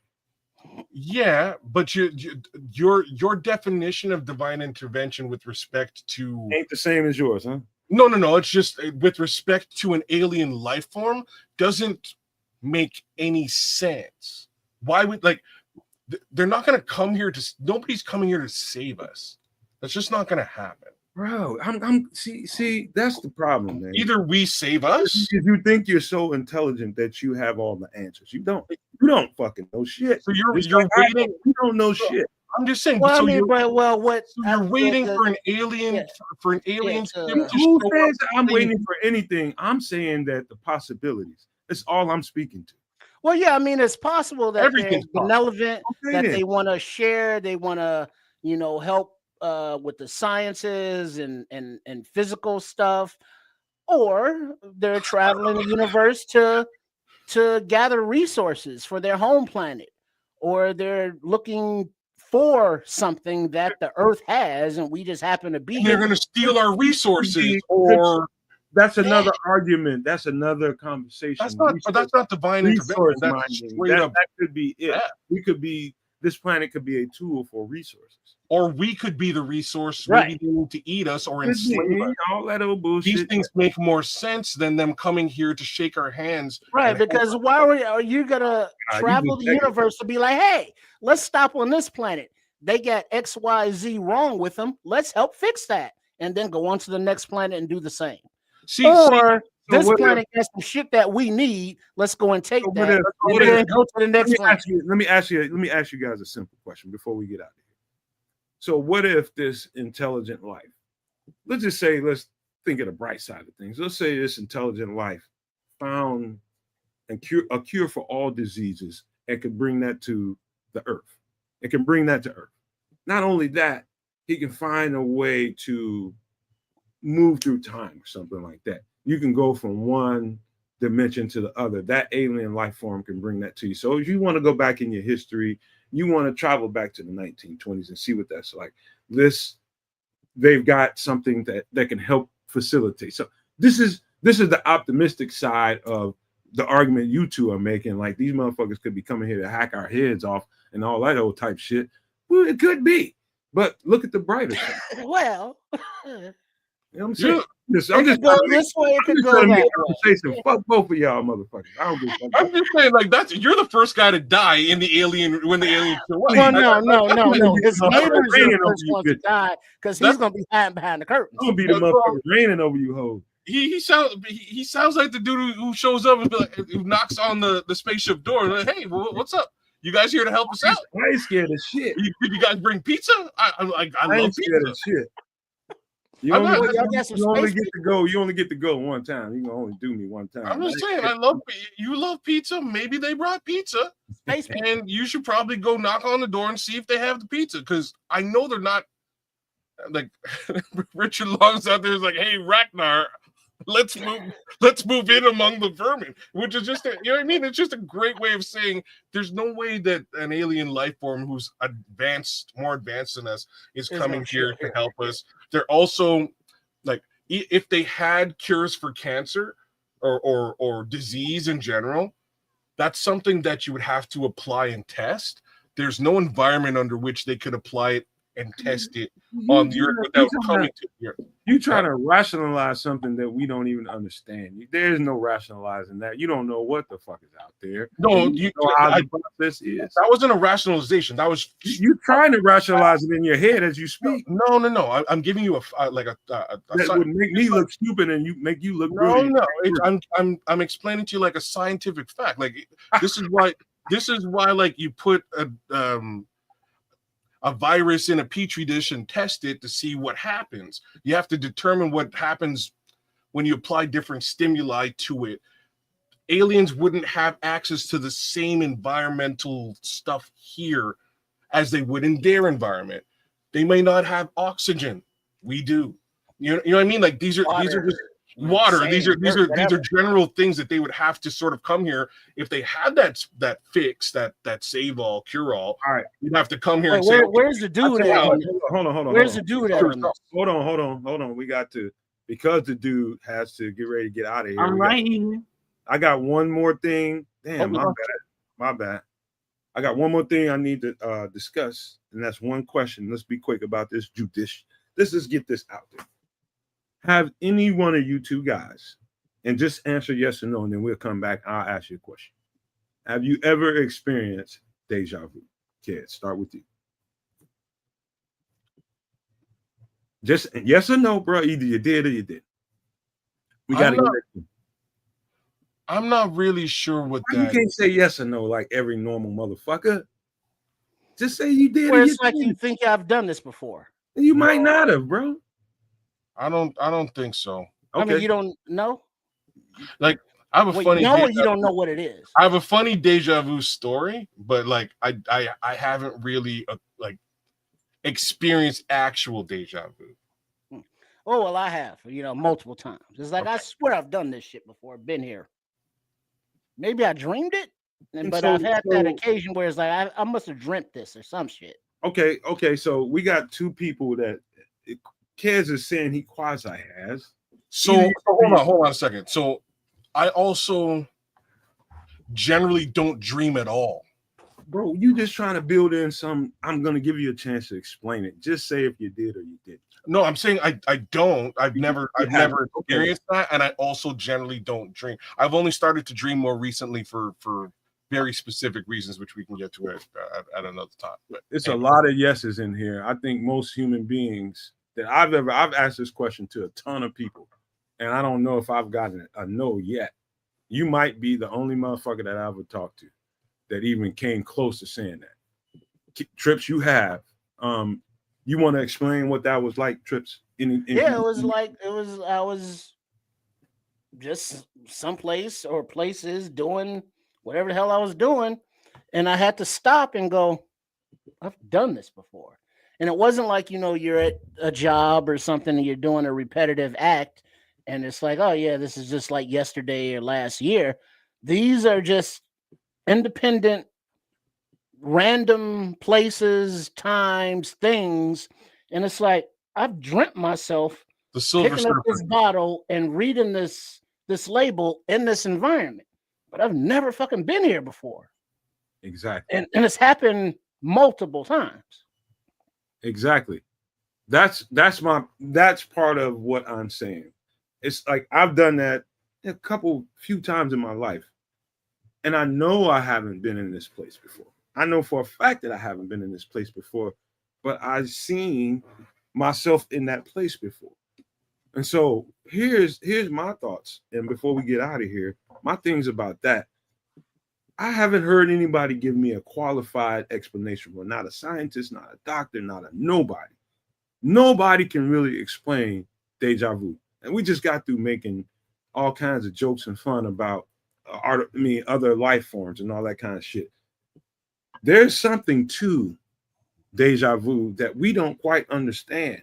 I'm talking about as regular humans, me, you, and Trips. There's something to that. There's no way I was in this place that I wasn't in this place ever, doing whatever it was I was doing. This is my first time being here. I hadn't been here. So when somebody can explain and give me a scientific response to what I experienced that way, when it comes to that, then I can totally just any kind of things about other life forms, people on other planets and all that kind of shit, I'll totally just dismiss it after that. Because until you can explain that to me, there's something else going on that we don't totally understand. Will any of you disagree with that? So this is where things get wild for me. So I don't really subscribe to the whole alien situation. I just don't. It ain't got nothing to do with aliens. It's talking about. Let me finish my damn sentences. Let me finish. I do subscribe to the idea of multiverse and dimension. Different dimensions would definitely speak to what you're talking about, right? It would speak to deja vu. It would speak to potentially accessing a different dimension in sleep, right? I think that potentially that's what we do. Yo, we got on some alien topics, and the dopest shit has happened to the chat. We have Nornrad, the Silver Surfer. Yes, sir. We have Archangel in the mix. Please hit the subscribe button, you guys. Please doing it big. We'll do more of this content, I promise you. We've got who else is out there? We got some crazy Pig Vomit joined up. They ain't crazy. They want to be heard. They want to have conversation. Yeah, I mean, yeah, but it's like it's some crazy shit because it's not scientific. Come on, man. There's nothing that we can, point to that says this is definitely that, or this or the other. There's a lot of speculation and realms and universes and time travel and all kind of shit that is probably happening, but we are busy trying to live our day-to-day lives. The listening to your inner voice, that inner God, where it's like, do this, do that. And if you actually do it, it has good turnouts. But we talk ourselves out logically. It's like, no, I'm not doing that. That's hard. Or, it's not convenient. Or I don't want to do it because I'm lazy or whatever. Open your mind and listen to that inner voice and do that shit. And, those are the angels, your ancestors or whatever talking to you and living through you. That's a thing. Your frequency, your vibrations, that's all things. Not everybody believes in it. Not everybody understands it. Some people do believe it. Some people think it's all bull hockey. But guess what? You don't have to believe something for it to be true or reality. It could be happening. You don't have to believe it. Okay, don't. But it's still happening. It may be happening. You don't know it. So there's just a whole lot to try to wrap your head around and be like, well, logically, this should be this, this, this, and this. But not everything is in a logical frame. And so once you go outside that box, any conspiracy, quote unquote, theory can be believed or at least thought about with serious, brain power, not just laughed off. Yeah. Listen, man. I mean, we gotta get ready to get out of here, but I'm gonna say this, man. There's a lot of times in my life where, you can chalk something up to just, I don't know about phenomenon, but I don't believe in that. I think everything, it's got a reason behind it. I think there's reasoning behind everything. I think just to function as a normal human being, you don't want to sound too much like you're into conspiracy theories because people will run off and tell everybody, oh, he's crazy. You don't want that label. And we'll make fun of that kind of shit. But the truth is, when you get to a point in your life where you don't give no fucks about what nobody thinks of you because you know who you are and you know what you're all about, nobody can say anything about you that's going to make a fucking bit of difference. And what makes sense to me as far as deja vu goes is some of what Kid says. It's you know, I do think we travel when we're asleep. I think dreaming is part of that. I think when we go to sleep, there's people out here that say, you literally die every night, right? I don't know if you guys have ever heard anything like that. You die every night and your body and your spirit leaves your body and it comes back to you when you wake up. There are people out here who, I don't know if that even makes sense to you all, but there's people who believe that. So there's different trains of thought about what life is, what dreams are, what, deja vu and all the stuff that we had to deal with. Stuff, I don't totally dismiss, everything that, somebody says something and like you might have somebody in a mental institution, right? That is constantly clamoring on and on and on about they seen this, they experienced that. And because nobody wants to hear it and it's easy to go jam a whole bunch of pills down their throat just to get them out of society, they'll do that. And then later on find out that this motherfucker was just telling you the truth the whole time and nobody wanted to fucking hear it. That's happened numerous times throughout history. It's probably happening now.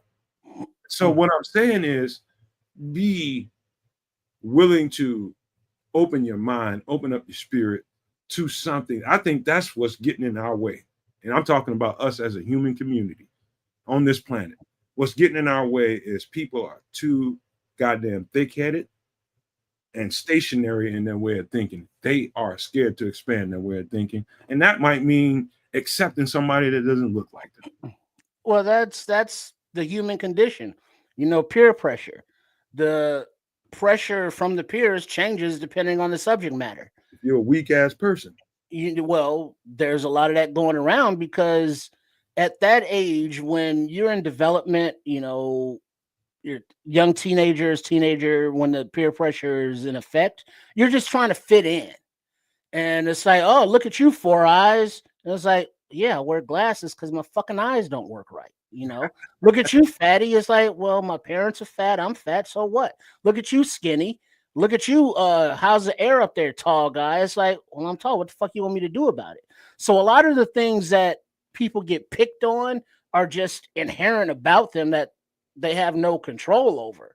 And so you have to fit into this box of what the popular people say is popular. You're too tall, you're too tall. You're too short, you're too short. You're perfect. There's something about your personality that comes up lacking to make you feel inferior, because part of the human condition is feeling good. And sadly, too many people feel good by putting others down. Trips. What if those people that they're putting down are like, well, I'm getting put down. I don't know why. I don't maybe have the testicular fortitude to fight back or the confidence to know that I can just be me and not live by their rules. But, in this society, we just want to be in those tribes. And so we give up of ourselves, of who we are and who we can be, just to fit in. Triple R, what if you found out that I was really an advanced thinker? And what if I told you that I opened up this conversation, shut the fuck up. I opened up this conversation for us to say, so I can say this at the end of this show, that what if the thread between us being humans is the thread that connects us and our best fucking defense in case this isn't a threat, not just a visitation? What if this was a real threat to human nature, humans all together, and our best defense is us being human? The togetherness, the thread between every motherfucker, whether he's black, brown, yellow, whatever the fuck color he is. What if that was the reason I even started this conversation in the first place? The fact that we're all humans and it's our best defense. What if it's that? Well, yeah, but the only way that works is if there's a mass event that draws people together. Remember 9/11, 2001, on those terror attacks, everybody was an American that day, no matter your religion, your race, or whatever. Well, until the Sandys, and then it was, against the Sandys and all that. But everybody had to come together. If the aliens come down, they're gonna have to like eat a few million people for everybody else on Earth to come together. It's gonna take some kind of mass event for everybody to be like, I don't care what religion you are, I don't care what your sexuality is, I don't care what your socioeconomic status is. We're all human beings against the aliens. Man, That's gonna take some shit for that to happen. I've read so many comics around this line. I've watched so many films along this line, which is why I'm sort of on the other side of it. Yeah. So what would happen is a government would roll up with them aliens and be like, yo, we want to partner up. Like maybe we can partner up. And that government gets blown away. And everybody's like, oh, snap, they killed those people. We should all band together now. But when has humanity ever banded together? What would that even look like? Just because we hate each other. Just because you haven't seen it doesn't mean it can't happen. I'm just being the devil's advocate right now. Like, hey, it's like if I look across the room and it's like there's let's say somebody from China, somebody from Russia, somebody from the United States, somebody from Canada, somebody from France. You know what all that is? None of that shit matters because you're all human beings. Because the aliens are gonna eat every single last one of you. And once you realize whatever religions, Whitlock first, so that whatever differences, it is fat, juicy, fat ham ass. Whatever differences don't matter. Jason Whitlock. But it's gonna have to take a life altering, death visioning experience for everybody to get on that same page. All right. Well, I tell you what, man. I think the fact that we got so many people that we've never seen before in this show because of this conversation should tell you something, Trips. And if I were you, you don't want to run your supporters away by calling them crazy. I'm just telling you. Oh no, they know they've been called crazy. These are your future supporters, motherfucker. No, but here's the thing, though. It's a very safe space to be called crazy. Because guess what? We call fellow Bears fans motherfuckers. And those motherfuckers enjoy every bit of it. Oh, we call each other motherfuckers all the time. We all kind of and you crazy some bitch. And so, but here's the thing, though. We can say that because we can have the conversation. It's not like they're saying you're crazy and it's like this can never happen. It's like, yeah, that shit could happen. It's like, oh yeah, call me crazy too. Cool. We can all be some crazy motherfuckers. Hey man, look, all I'm saying is watch the movie 2018, 2012. That's a great movie. I love that. Wait, which one? I fucking 2012. I think what's his name in there? Woody Harrelson's in there. He's a crazy dude, so-called crazy dude in there. He's got this RV and shit. He's riding around. He's got yeah. Okay. I love that movie, man, because so what happened was that in that movie, a volcano exploded in Yellowstone Park. And that triggered like the Ring of Fire or something. It's been a while since I watched that movie, but you talking about something that got me from beginning to end. That's one of those movies, man. That got my curiosity up. I'm a curious individual. I want to learn things, and this is just one of those movies that kind of put me in that space where I got my popcorn and my rolled up, grown folks cigarette, and I got into that motherfucker, bro. When I tell you that, when I say I got into it, I got into it. But that's that, man. We can carry on for another hour or two, man, but we got to close the show. I can see you thinking over there, Kez. Go ahead, Kez. Get it off your chest, man, before we close the show. I'm not. I was rolling with you to the close, man. I was rolling with you to the close. I'm impressed by some of these comments out there. They're actually super hilarious. Some are super insightful. We're talking about reptilians and grays and all kinds of madness. Let's be real. They could well be here. I don't know. I would love to have some level of evidence. If they are here, my thoughts, they're working with the government and or working with somebody like the rest of their race to infiltrate the human population. That is more believable than probably anything that we've. You know what I mean? So that's where my headspace is there. There's been accusations to wrap it all into a bow and roll it into a ball. I don't have a lightsaber. I don't know how to, you know what I mean? I can't beat the Greys or the reptilians. Right. Humanity could, like Nomad, you went down the right path. Humanity could if they banded together, but clearly if what's going on is what you think, like if they're here and they're hiding within us, they're connected to the government and the government supporting us. Hey, we gotta go because our producer is telling us it's time to get the fuck out of here. Real quick, real quick, Nomad, you like this stuff, but have you seen the trailer to the new movie from Jordan Peele? No, it's tell me called Him. when the show is over. Tell me about it. No, it's called Him, and it's starring Marlon Wayans, and he's like a football quarterback, and it's a horror movie. So just check it out. Tell me about it. I said you can stay on if you want. I'll just go ahead and dip. It's no big we deal. need to go anyway. We almost 4 hours into this motherfucker, and they be complaining about the shit too long anyway. So we need to complaining the show too short, it's too long. Yeah, man, you be one of the motherfuckers like, man, we don't have it too long sometimes, and then sometimes you want to go extra. You be one of them now. You be one of them. Mm-hmm. But Kids is definitely another one, so don't you say shit. So let's go.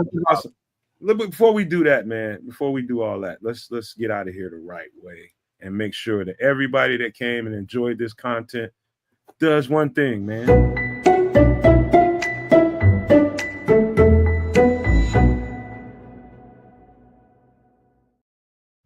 There you go, Mr. Canuck. Right on. Another Wednesday night's come and gone. We had a great little extra sauce session. We touched base on, people punching each other at practice, potential trades, all the fun stuff. What's that old line look like? And then we got right into aliens invading the planet Earth, which is wild. I did not see that happening. So we're going to start the shout-outs today with a big shout-out to Kwatu. I clearly need to open my mind and get my ass to Mars. That's something I need to do. Shout-outs to the Silver Surfer who's in the chat. And apparently Marvel has decided to turn you into a woman. I'm sorry for that. I don't know what else to say. And Galactus is coming. Shout-out to Levante Rogers, Barry Manilow. Huh? Kids, let me ask you a question. Is this not the coolest fucking show where we can floss from talking about Chicago Bears football and talking about the aliens destroying the earth and still have nothing but fucking, we got discourse going on. You know what I'm saying? We got new people coming. This is the coolest goddamn show ever, man, to me. Hey, I do what I can for the people. If people enjoy it, I hope they enjoy it. You know what I'm saying? And I know that's what both of y'all do, especially my homie underneath me at Sports Chicago Style. By all means, check him out. Give him a like, share, subscribe. Do the same thing for me right here on YouTube at Keds the Canuck. Give me a like, share, subscribe, comment on the videos. Hopefully you're enjoying them. Same token for my guy Nomad. Shout out to the Nomad Network. Become a super nomaniac. Join the team. Join the membership. And very shortly, we'll be launching that website. I know it was supposed to launch today, but we couldn't connect this weekend because my son was in town, as well as my birthday was yesterday. There you go. And happy birthday to the Nomad himself. Big shout outs in that respect.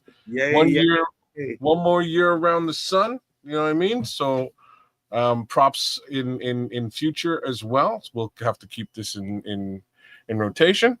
Yeah, you did tell me you were right around here. So you're right around. Yeah. Okay. So like I have a lot of friends who were born in this week. So shout out to all of them. Addie Kari, the twins.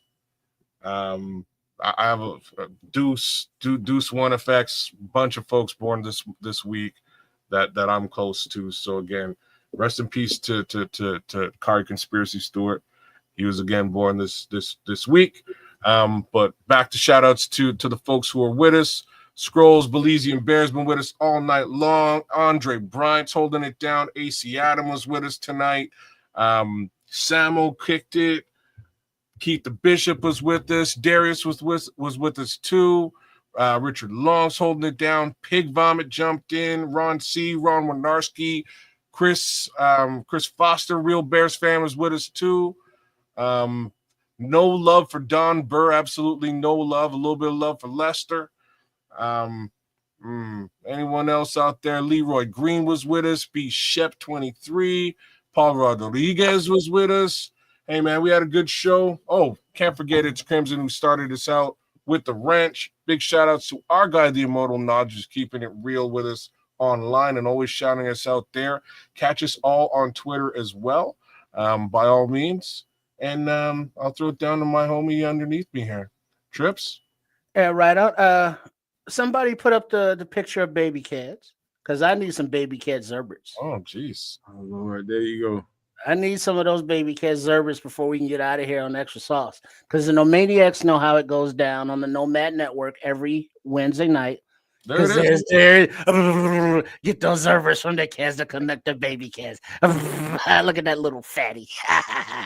The aliens would love him. Yeah, they'd eat him like candy.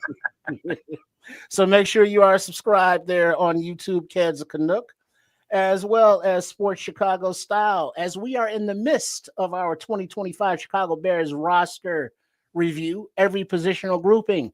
We are now winding up. We're on the defense, so we're winding it down as we begin and get closer to preseason. So Sports Chicago Style, that's the channel. You'll figure all the rest of that good shit out. Good looks. Good stuff, man. Good stuff, fellas. Thank everybody for being here. And before we close, I do want to say this. We on this show in particular, the idea is to get to your Chicago Bears, talk about your Chicago Bears. That's how we got a voice in the first place, talking about the Chicago Bears. But just make sure you give them something extra. And the topics that were brought up tonight, I speak for myself and myself only when I tell you all, and this is to all the new people who came into the channel, you probably want to hit that subscribe button because this definitely won't be the last time we're talking about this. We will keep an eye on the situation and bring it up, from week to week. We might be talking about this next week. I almost can guarantee you we'll be talking about any updates that might be going on with that, however long the conversation happens. But I'm one of those people who I don't just dismiss these things, because I got a broad enough mind to be able to absorb, a different way of thinking. Everybody else's mind may not be the same as mine and vice versa. And so what I'm saying to you all is, I think there is something that we need to consider as a human community. I do think that. I do think there's some things out there that we don't totally understand. I don't even know if we're equipped to accept some of the things that might be coming to humankind in the very near future. We don't know. We could be getting the blessing of all humanity's history with, the cure of diseases. You could be, who knows, man? Who knows what the fuck could be coming? And it could be total calamity at the same time. But I know the intrigue is there in my mind because I got a broad enough mind to accept some things or just block out some shit that don't make any sense to me. But all you new people that came to the channel, trust and believe we'll have more conversation because that's what Extra Sauce is about, having more conversation than just Chicago Bears. And we appreciate you guys for being here and enduring this almost 4 hour show, and it being something to talk about the whole time. That's what we do well, man. We have good conversation and just letting you guys know, man, there's stuff out there. They may actually be walking amongst us. But before we get out of here, I want to leave you guys with these famous words. If you can think it and you can see it, there's no reason in the world why you cannot absolutely manifest it. Do not, and I repeat, do not be a prisoner of your own mind. But with that being said, we are out.